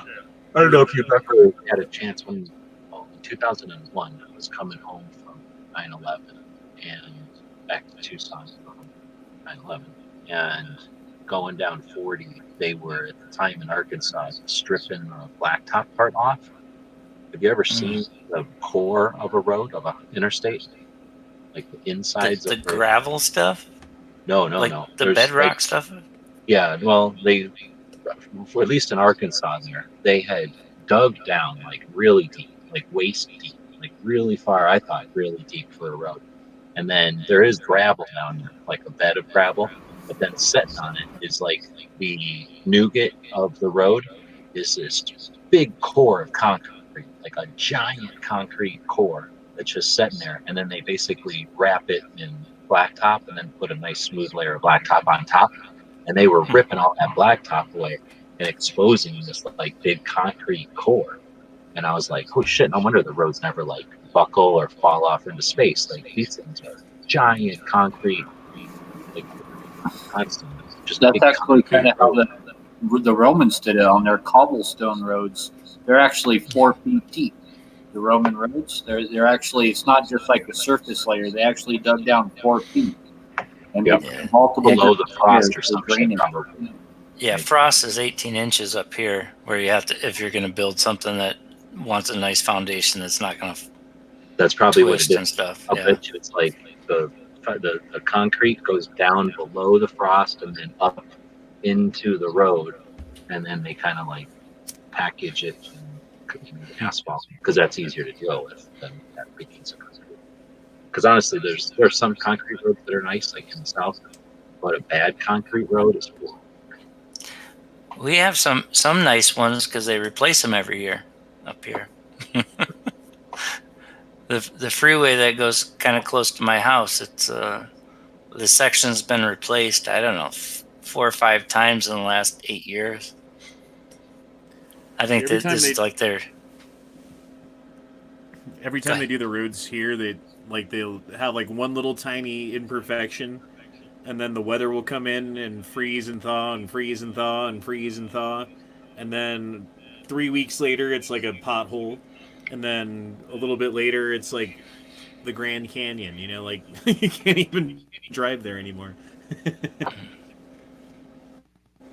Yeah, that was my last road trip. I drove from Michigan all the way to Colorado Springs over a weekend. I left on a Saturday morning in a rental and got back Sunday night so I could go back to work. That was a nice ride. Where are you at, Patriot? I'm in Michigan, but I drove all the way to Colorado Springs and stopped at the Harley shop there and picked up a brother of mine and drove all the way home. Nice, man. Longest, one way. Well, it was 2 ways, but yeah, I used to do a lot of driving from Shreveport to Michigan, and pretty much anywhere I could take a car, I would drive, and because I'd go for long trips, so I'd rather have my car. I had a buddy that worked at the airport here, so I'd get good rentals at compact prices. But You ever do a long distance trip on a motorcycle? no, I hardly trust myself on 4 wheels going fast. Yeah, It's a a bit race, scary. but not bikes. No, I never had inclination. It's a bit scary setting off, but one good thing about it, like I did it on a Ninja 500. I went all the way down to Dallas, Texas, and back, which is what, like 800 miles, something like that, like basically 1,000 miles. Like, it costs almost nothing in gas. Like I get like 50, 60 miles to the gallon on that thing. So getting down to Texas and back was like $60, something like that. That'd be crazy. Now, how much like effort did that take? Like that had Oh to, my god, physically dude. wear you out, right? Yeah, like I got there and I like, well, we rode around in Dallas for like a day, and then I slept for an entire day, and then I hopped on the bike and I rode back, and then I slept for like 2 days when I got back. Yeah, because that's like today. Like I could have slept, and I'm surprised it's because we had a good conversation going, but I'd be asleep right now. That's just, I don't know. I don't know what it is. It's the having to sit in one spot for so long, and like just that freaking hypnotizing road freaking lines. Well, being on a bike, you have to be kind of like hyper aware, you know, and having that level of hyper awareness, like at a level that you're comfortable enough where you're riding along at 75 miles an hour and not thinking that you're gonna die, you know, like I don't know, man. It takes a lot of mental energy, and it Yeah, just you don't want to drains doze you. off. Weird. You got to care about so many things that you can blow off, right?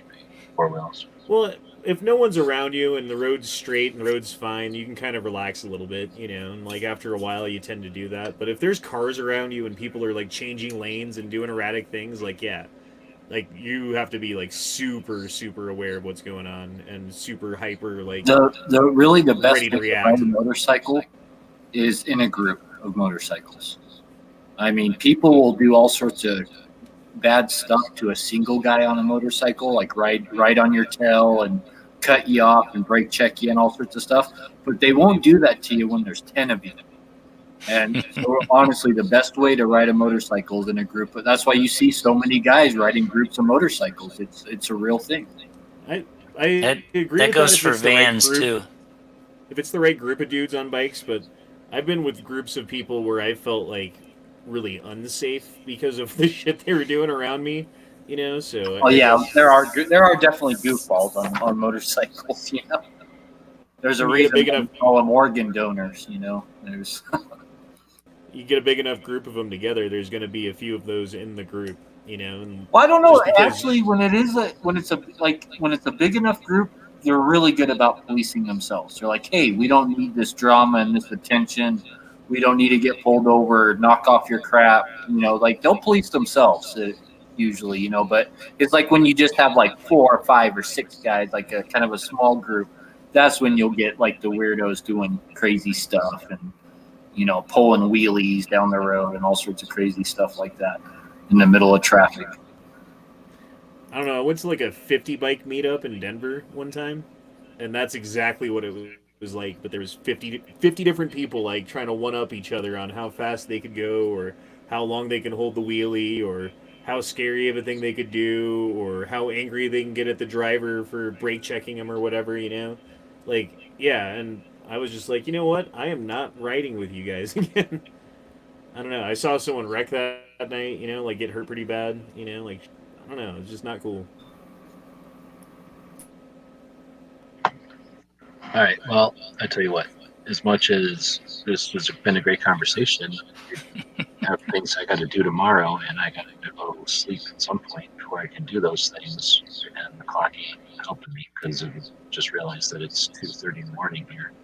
So, yeah. Wish I could bottle it up or put it in a doggy bag for later. The conversation's been good, and I got a couple other things I'd like to chat about. But like I said, I really do have to try to get some sleep. Problem is, I got to battle with traffic.